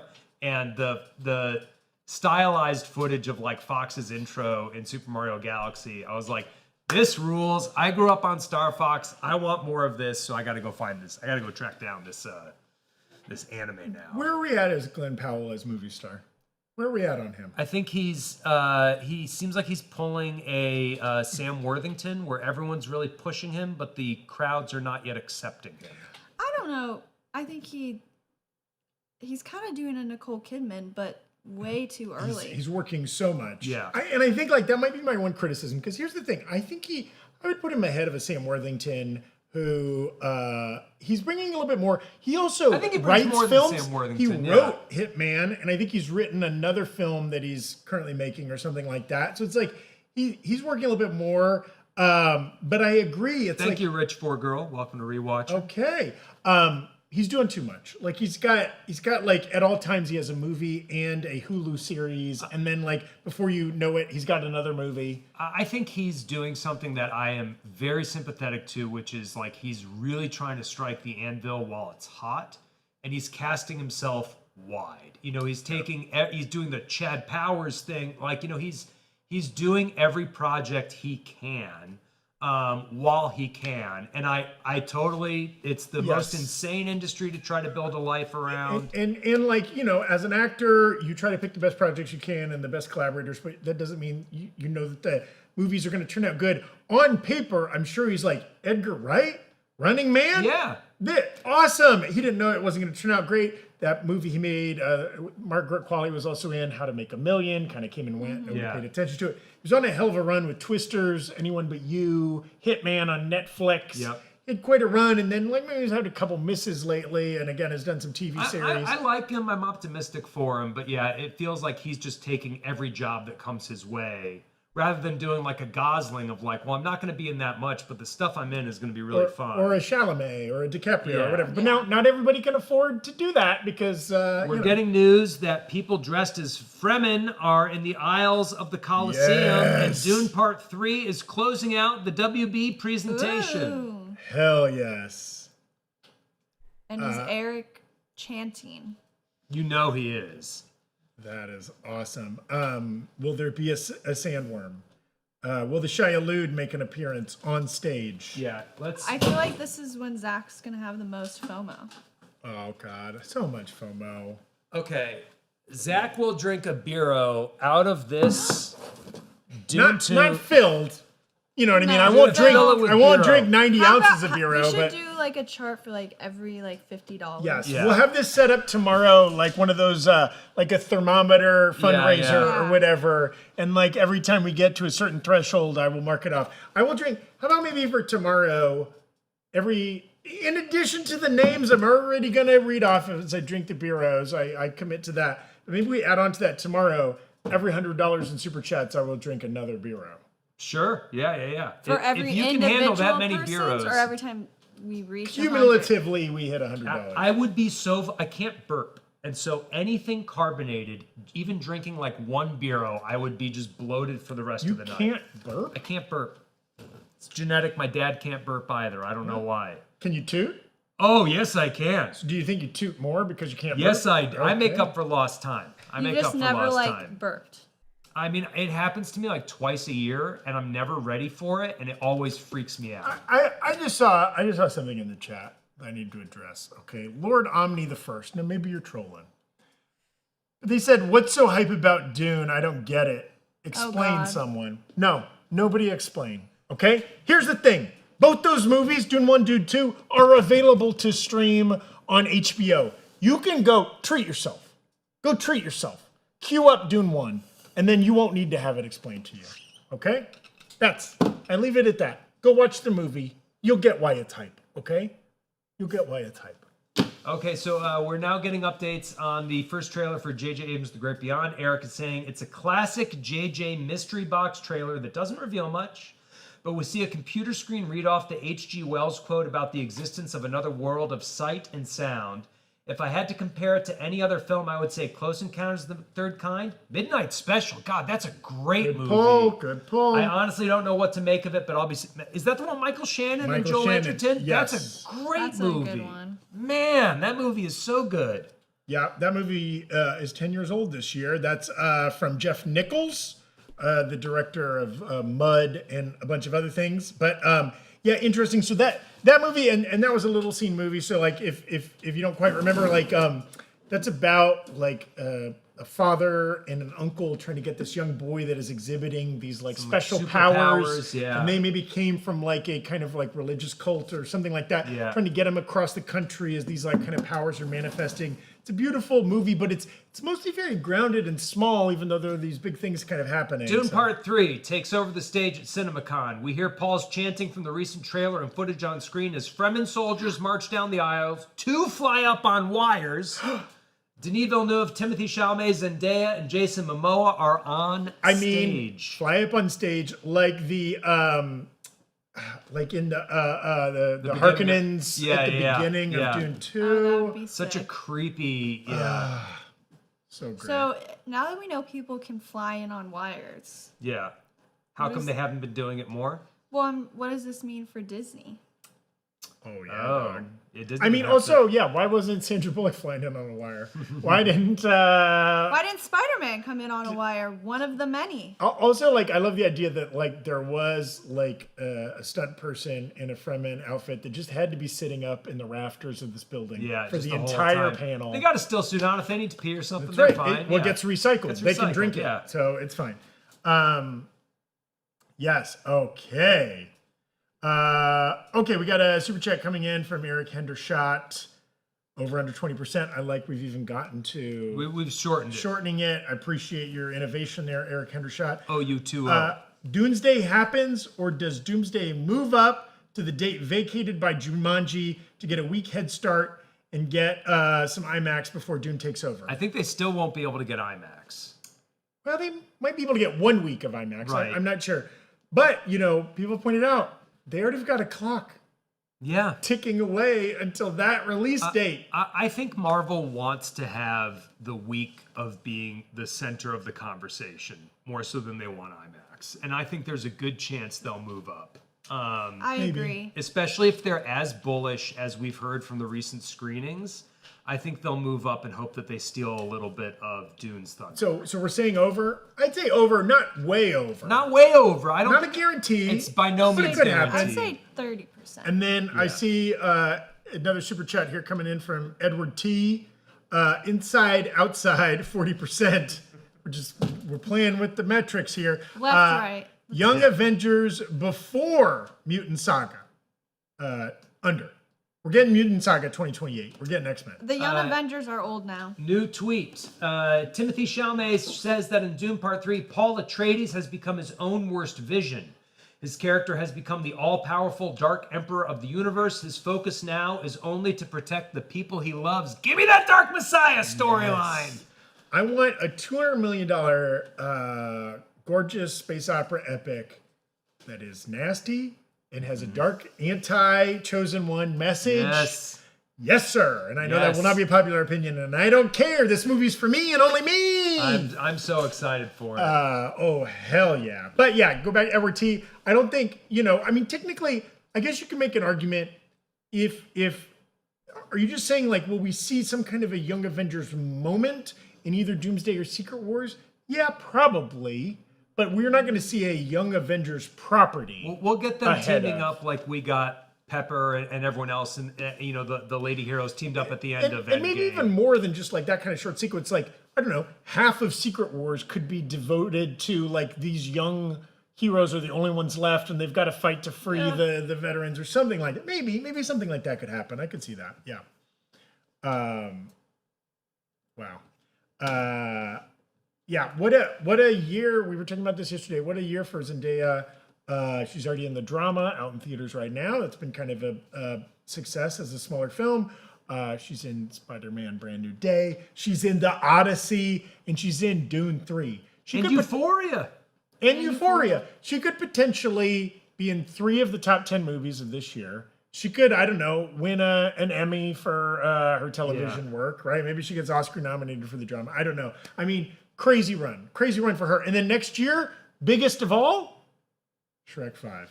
Shrek 5. We have spoilers for Dune Part 3. Do we read these out on air? What is our policy for I'll Dune just Part move 3? really If fast. he's tweeting it out, It's something Momoa said which if you've read the books is not a surprise, but it is something Momoa said there.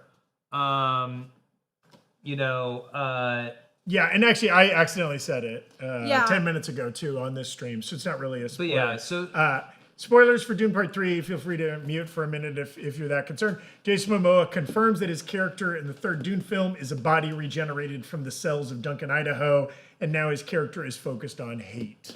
Yeah, I mean, that's also from the books. Duncan, Idaho, I believe, gets regenerated 10 bazillion for thousands of years in the books. Yeah, there's 100th generation Duncan Idaho at one point in the books. Isn't his name Hate or something? Yes, but with weird spelling, I believe. Yeah.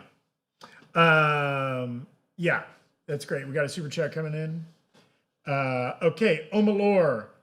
Zendaya as Zelda, similar names. It would have been great casting. They've already shot Zelda, unfortunately, so she Too can't bad, get in there. filming is wrapped, but maybe in a sequel. She's definitely elfin. Yeah, I'd say so. You know, slender, tall, whatever. You got normal ears, as far as we know. Yep. Not pointy ears, but, that can be fixed. I don't quite have elf ears, but I don't know. Abby, maybe you can see that my ears have these weird, rat bites taken out of them at the top. What happened there? I don't know. Again, genetic. My born dad that has way? it, but that makes it easy to fold up into elf ears. Oh, nice. They just fold straight up. So put me in the Zelda movie. I could play one of those annoying Hyrulean guys who's like a shopkeep who has the arrows you need, but I need rupees or something. Yeah. Or You got to Got go it. fetch 12 well-charred steaks for me or something. I could do it. I'm available. I'm ready. Put him in. Put me in, coach. We got an addition to that previous Jason Momoa tweet. The cast and crew of this film is clearly treating certain character details from Dune Messiah as part of the marketing of the film, rather than big plot twists they want to keep a secret. This often happens with book adaptations. Movie audiences expect to go into their stories with more expectations than book readers want before they open a book. It is what it is. It is what it is. I guess what Eric's trying to say there is like spoilers are less of a big deal when it is a book adaptation and all the information is out there readily and the available. book came out 50 years ago. Yeah. Yes. You can't spoil Moby Dick. Can't spoil Dracula. Yeah. Oh, we got another tweet here too. Timothy Chalamet likens the Dune trilogy with the Lord of the Rings trilogy for this generation when movie theaters need an experience. I think they're very different trilogies, but I Yes. think in terms of epic scale and quality, absolutely and equal. yes, and I have 9 thoughts on that short tweet. First off, that's him being like, and remember what Return of the King got? Oscars. Let's go. I would say the Dune franchise has been kind of under-rewarded in I would general. agree.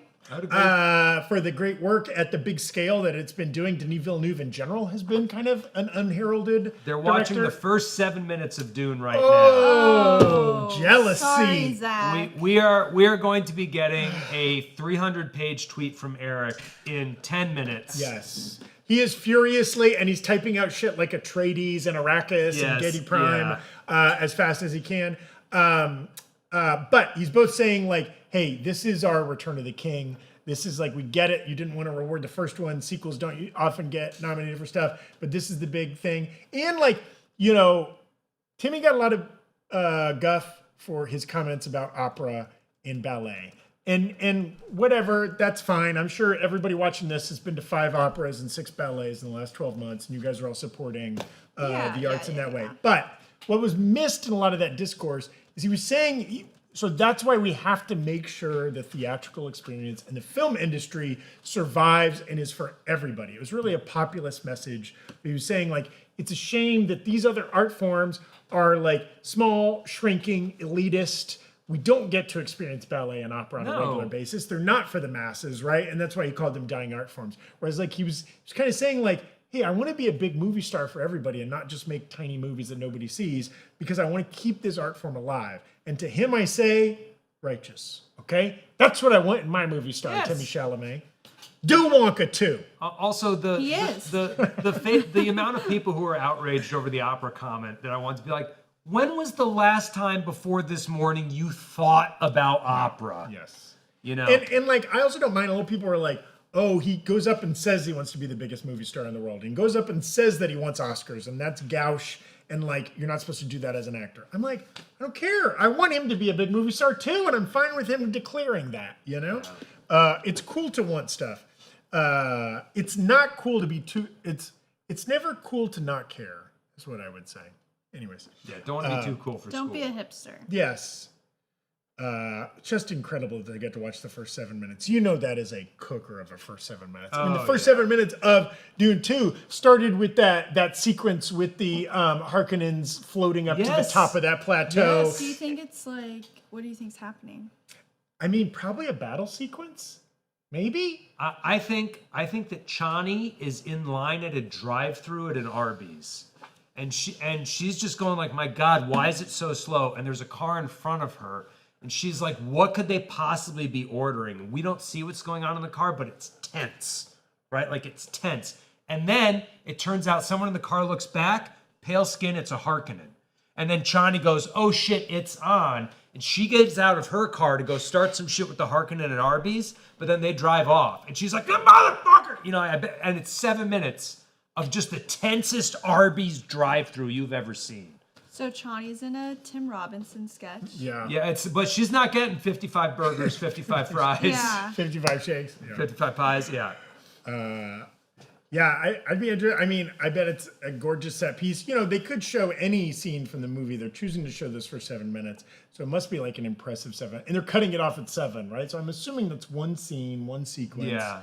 Maybe it's impressive. I would bet more sincerely, I would bet it starts with some kind of like, either slow shot, if not of a spacefaring vessel, then of the landscape of Iraq as something to establish scale. Or maybe a new planet. Or maybe a new planet, yeah. But yeah, either way, something that establishes the impossible smallness of the characters in this area. And like then zooms in. He's now right, like the emperor of the universe or whatever, right? And like he and his followers are fighting epic battles, which like for the epic scope of the first two films, we actually did not see. That was I dropped the Dune bucket. that was a Dusty hitting the ground there, but we did not see a lot of like big group battles in those films, right? We saw kind of some visions of them, and like obviously the big confrontation in the the final sandworm act. stormed the thing at the end, but like we're kind of seeing that even from a little bit of a remove, a little bit of a Yes, distance. so that's still like up for grabs as far as like first time they could do a really cool job of that. Love it. I wonder if this opening scene includes Robert Pattinson. As a Scytale or Sitali? Sitali? Sure. Sitali? Who is the new one of the new characters added to this film, kind of in that Austin Butler bring in a well-known gorgeous actor to play a freaky villain type figure. That's fun. Maybe we get a little. We're almost certainly going to get a lot more Florence Pugh in this third movie, and we're definitely going to get a lot more Anya Taylor-Joy, Yes. who Yeah. appeared in for like 10 seconds in the second As film. like a vision, right? Yes. Like, yeah. Yeah, because she had just been born in the second film, and he was Yes. kind of projecting forward to what she was going to look like. But she's going to play an active role in this movie. Yeah, apparently it's like a 17-year time jump from Dune 2 to Dune 3. Which is roughly the same time jump from Euphoria season 2 to Euphoria season 3. In real life, right? In real yeah, life, yeah, IRL. Abby, should the folks be keeping an eye out for anything Euphoria related? They should on Saturday. Just Just saying. keep an eye out. Just keep an eye out. Now, if you haven't already seen the first episode of Watch that. the new season of Euphoria, maybe watch it before Saturday. And then get hype and check out New Rockstars. Get hype and check New Rockstars. Okay. Now, you all know that I'm a deeply serious person, and I comport myself in the most serious ways possible. And I want to say something important to you about the Dune franchise of movies while we are waiting with bated breath. They are modern epics. They owe a great debt of gratitude to Lawrence of Arabia and the kind of old school transportive power of the silver screen. Whether or not you're a fan of science fiction, if you're a fan of serious cinema and being transported away with a story that doesn't feel like it has to razzle dazzle you every second, it's willing to sit in the slow moments, it's willing to let you sit and feel small, the Dune movies are for you. Yes. If you want a popcorn bucket that perverts want to fuck, the Hey, Dune movies are also for you. No kink shaming here, Berg. No, I'm not shaming. Normal people want to fuck it too. I'm not okay? shaming. Not just perverts. I'm just shaming. We Discussing Film had a couple quotes that we were unable to transcribe fast enough on the New Rockstars account, so I want to read those out. Denis Villeneuve describes Dune Part 3 as a thriller that is more fast-paced, action-packed, and emotional than the previous two films. The most emotional Spider-Man movie yet, Dune Part 3. Interesting, fast-paced and action-packed. Again, I think we're going to see more battle sequences. There's thrilling set pieces like them attacking the spice harvester. There's lots of action sequences in those first two movies. But I do think we could see a lot more like battle, hand-to-hand combat in this movie. Interesting, you said fast-paced. I wonder, do you think we see a shorter runtime on this? Both the first two movies are like 2.5, 2:45. I am normally a guy who really, if I see a movie that's under 2 hours, I'm impressed, especially when it runs by the clip. The Dune movies, I kind of want them to be like 3 hours long. I see them like Lord of the Rings. Yeah, I really do give me too. more, 3 and hours. once this movie's out, give me director's cuts of all three. I don't Yes, care. yes. More better, as far as I'm I concerned. think something that makes a movie really drag is when it's long because there's too many side plots and they overly complicate what the focus of the movie needs to be. The Dune movies, for all their length, are like pretty trim plot-wise. It's just there's a lot of like really sitting in a moment, and if that's what elongates a movie, I'm all there for it. And that's a classic thing like Lawrence of Arabia, Titanic, whatever. When you want something to feel like a saga, Yes. especially a movie like this that's probably going to take place over years or maybe even generations, right? Yeah. Like you need to spend some time with these characters. And then another quote from Timmy Chalamet says, Paul is becoming his worst nightmare in Dune Part 3. We heard that. He's struggling to retain the parts of himself he sees the most, still trying to protect his family while becoming the Dark Emperor. I love That's that a lot. he calls himself the Dark Emperor. I dig it. We think he's going to become Darth Vader at the very end of the movie. That's The right. sand, it gets everywhere, and then that's what turns him. If you're on a sandy planet and you're a little evil, you become Darth Vader. We're not getting any updates on the new Rockstars account because they're watching the 7 minutes. What also, if they lied to them and said it's the first 7 minutes, but it's really the whole movie? I would die. Be so jealous. But also, this movie doesn't come out for another 8 months. It was interesting. Like, I would say it was a pretty quiet production, considering this big franchise with these huge movie stars. Like, we did not get a lot of set photos on Dune 3. They did not do a lot of press around, like, castings and, like, release dates and stuff like that. It's nothing compared to Marvel movies or even, like, Lord of the Rings stuff or whatever. And maybe that's just it's a different type of fandom that maybe is not as into that kind of stuff, or it's just Denis Villeneuve style. So it's like, it's almost like still a surprise to me that I'm getting this movie. Yeah, Brian, do we got a super chat coming in? Okay, from Canada, Monarch's Dead. I hope I'm pronouncing that right. Love you guys. Hey, Love you. what an appropriately Canadian thing for you to say. Yeah. Monarch's Dead, You guys are so nice up north.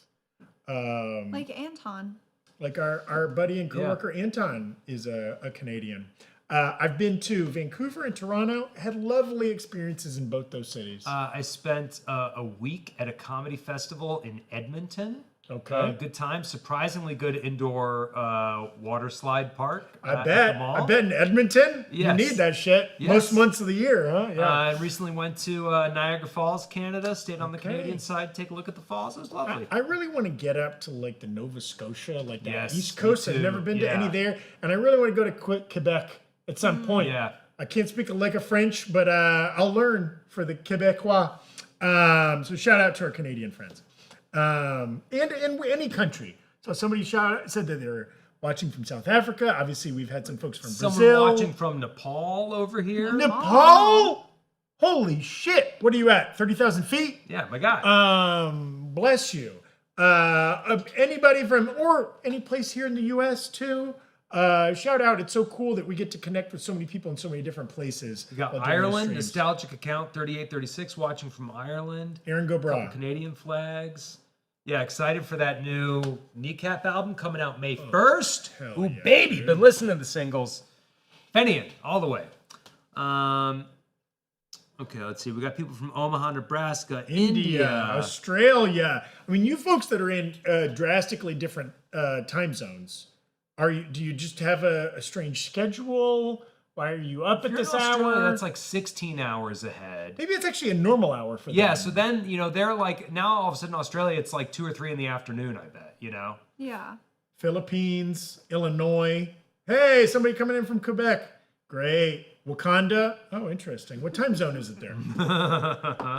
Also, man, the freaking TV or computer or phone they're watching that shit on in Wakanda. High tech. Wild as High hell. tech. We're like being projected Yeah. Yes, 3D into their room. I'm just a bunch of beads Yeah, right yeah, now. Hell yeah. Great. Buffalo, New York. Hell yeah. Say hey to our buddy Tommy up there if you get near Rochester.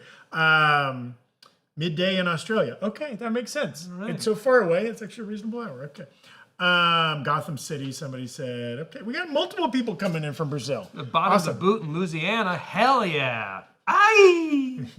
Fele, bon temps roulé! You know what I mean? Yeah. I spent a month in New Orleans once. It was lovely. It was New fucking Orleans great. is great. One of my favorite corners Love of the New It's US. Orleans. truly so good. Yeah. Your food? Come on, Untouched. dude. Untouched. food. Your drinking culture? Not healthy, but it's fun. Yeah, untouched. It's amazing. Every night I would go to, is it Jackson Square in the middle of New Orleans? Yes. There was a New Orleans cigar shop where I would watch someone hand roll a cigar, buy that cigar, go to a place across the street from the beignet place. Dumont? Cafe Dumont. Cafe yeah. Dumont. I would get a glass of Blanton's for like $3 in a to-go cup or a go cup, and then just walk out and smoke a cigar and people watch all night long. It's Dude. fantastic. It's like I have no desire to like go like Jimmy Buffett style, like waste my life away and drink myself to death or whatever. But if I had to, Yeah, man. it would be in New Orleans. Yes. That would be Yes. my number one choice. Shout out Monarch's Dead for becoming a rock star, becoming a YouTube member. We appreciate you.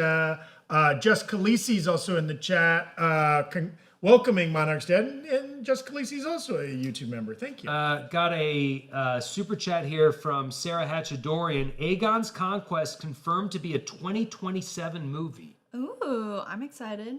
Interesting. Holy shit. That's Sarah, fast. where are you getting that I from? didn't have that on my bingo Is this card. with- no shade to Sarah, but is this also with the Yeah, is this like the Constantine rumor? Yeah, Sarah, where are you hearing Oh, this from? well, no.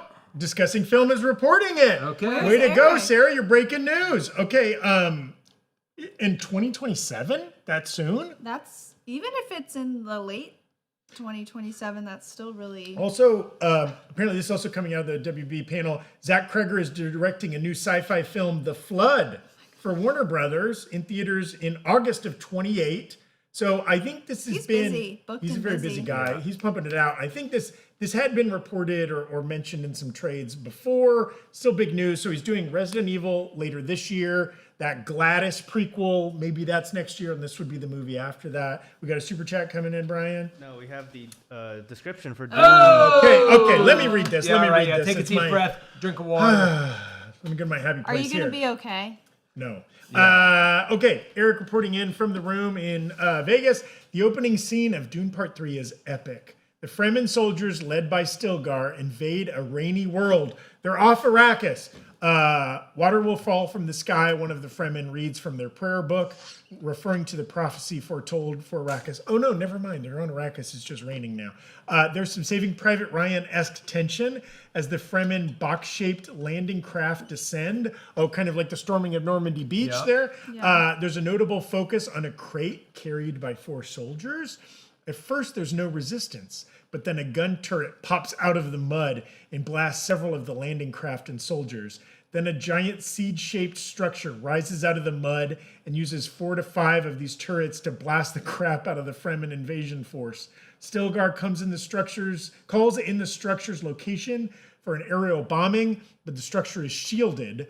Stilgar tries to use a shield piercer device, but the piercers bounce off and hit their own forces. One of the crate carriers freaks out and bolts. The sound design, editing, visual effects, and production design are top notch. Seriously, this is our generation's Lord of the Rings trilogy. Hook Dune 3 into my veins. That's Yes! Erik saying that. Yes! But I agree. Yes! I mean, sci-fi, Saving Private Ryan, Abso-fucking-lutely. Seated. seated. The Seated. theater's not even open, and I'm seated. And she's seated. She'll be kicked out for trespassing, but she's still I'm seated. seated. Plus, also, is the delight of Javier Bardem's performance is still good. He's incredible. Again, we were talking earlier about a depth of a cast when you have a deep bench of like great actors in your movie. Christopher Nolan's doing his best. Wes Anderson's out there accumulating movie stars. But man, this Dune franchise. Yeah. When you go Timmy Zendaya, Rebecca Ferguson. Brolin, Ferguson. This Pattinson. now, right? Oscar Isaac's in the Christopher first one. Walken, Florence Florence Pugh, Yeah. Anya Taylor-Joy. Like the bench is deep. Okay. Yeah. And just like, And Skarsgård. Stellan Skarsgård. oh well, unfortunately, Yeah. he's not gonna Yeah, he's yeah, not gonna no be in this more, movie, but but yeah. with real delight in the last two. Yeah. Yes. Yeah. Oh, that sounds like a killer sequence. Yes, Brian. We got a super chat coming Zach, in. this one's for you. Captain Cannabis, my man. Zach, if you come to Nova Scotia, we go into the local Cineplex and watching Dune Part 3 and smoking a big old blunt. Deal. I might have to just do a little edible. And honestly, Captain Cannabis, where I really appreciate how on brand you are with your name and you're smoking big blunts. Here's my thing. I need to be stone cold sober watching Dune Part 3. The first okay? time. Because the first time I watch it. Because I'm gonna be high on life during that movie. And if I were to add outside substances, it could kind of corrupt the experience a little bit. Like I don't even, sometimes for a movie I'm really into, I can't even be drinking soda or eating popcorn because I can't need to go to the bathroom halfway or get a cotton mouth or something like that. Like I've just got to be locked in. And there's no movie that I need to be locked in more for than this. But then the second time I see it, hell yeah, I'll be high as hell. Yeah, I might go in with a little help from my fungus friends for this one. Yes. You know, just an eighth, nothing crazy, you know, but we'll see. Oh man. Okay, well there was a lot. This was a much longer panel than we were ready for. We got some great Dune footage. We've gotten a ton of news about J.J. Abrams' new project. A bunch of DC news. Clayface sounds very exciting to us. And our first kind of information about The Great Beyond. J.J. Abrams movie. Some Digger added information. We're discussing film, also reporting the Minecraft 2, a Minecraft sequel is the title of it, and it's slated July 2027. So maybe they're just kind of mentioning that. We got another super chat coming through, Brian. Sarah Hatchadorian, thank you, Sarah, $5. Apparently, the Batman Part 2 was only briefly mentioned during the WB closing presentation. Do you think it could come out in 2028 or later? Yeah, I mean, I don't have any... No, I think they're still trying to get it out next year. I think they're trying, but I think also, like, Matt Reeves is slow, is the vibe I get. And I get the vibe that Matt Reeves is slow, and James Gunn wants to let him work at his pace. Yeah, which is a good call. Yeah. I will say it is slated for late next year, October of 2027. So that's still 18 months away or whatever. We got a lot of time. That's enough time. Yes. It is enough time, but I wouldn't be surprised if it got pushed. Maybe. Yeah. Maybe. I hope not. I hope not, too. I really want to see it. I like the really first one. looking forward to that movie. So, yeah. Okay, well, are there any closing thoughts? Sahib Singh, 98.97, $2 super chat. Aegon's Conquest movie. Yeah, that would be WB with HBO, right? Like, yes, and apparently that was mentioned, or at least the news came out. Discussing Film has reported that, and Aegon's Quest movie is officially in the works. Now, I mean, in the works is a vague kind of language. It is. It could mean development. It could mean production. It could mean they have a script. There's a lot that interesting to take a franchise that has wholly been on television and go the theatrical route. Arguably defined a generation of prestige TV. Like, arguably, you could. I think you can make a fair case that Game of Thrones set a new bar for what was expected from prestige TV. But you know what? If we're just depicting a kind of a singular event, the conquest, Aegon coming with his sister wives, you think we're going to do some Game of Thrones shit and not have some incest? Baby, you wrong, okay? Yeah. But like, you know, this kind of one battle conquest, that feels like that could work in a 2.5 hour movie. Yeah. And maybe I don't need 9 episodes or 4 seasons I mean, whatever. you could do something like, you know, the like Harrenhal could have been its own movie, you know, like just give a little bit of like character setup at the top, why everyone is where they are, and then just like, you know, tear it down. Yeah, I'll be interested to see what talent is behind that. Who are they getting to direct that? How will that feel like not just a long episode of Game of Thrones, right? Yeah. Well, should we wrap it up here? This was a longer panel than anticipated. I know. WB really pulling a Milton Berle tonight and really just, you know, going big. Thank you everybody for watching. Thank you everybody for hanging out with us. Thank you for your super chats. Even if you're not super chatting, just thank you for chatting and hanging out. Like, that's kind of what makes it feel like we're not just shouting into the abyss. Thank you for your enthusiasm for these films. We are so stoked for most of these. That's it for us today. Please make sure to like this video, subscribe to New Rockstars on YouTube. If you want to support us directly, consider buying some merch from nerdriot.shop. Buying a tee from nerdriot.shop is one of the best ways to support our channel. We have designs for everybody. If you've already got a tee, take a picture of yourself wearing it. Tag us on social media. We'd love to hear from you guys. Thank you so much for tuning in. If you're in the Los Angeles area, buy a ticket for our live show. We're doing a stage reading of Morbius. The graphic won't stay on the screen. We're doing a stage reading of Morbius at UCB at 7 p.m. This Friday, April 17th. If you're not in the LA area, you can buy a ticket to watch the live stream from the comfort of your own home, whatever country that may be in. So that's at ucbcomedy.com. You can find those tickets or click the link in the description. Thank you so much for tuning in. We will be back tomorrow covering the Universal panel. And the Paramount panel. And the Paramount panel. The graphics are being... I'm gonna say it's Brian's Wait, no, fault, but it seems pretty clear that it's not. Sorry, not the Paramount panel Thursday. Never mind. Just Paramount- Universal Just tomorrow. Universal tomorrow. But we will be back bringing you news as soon as it breaks. Thank you so much for tuning in. We'll see you next time. Over under 20%. Will we see you next time? We'll see you next time. Over under 20%. Sound off in the chat.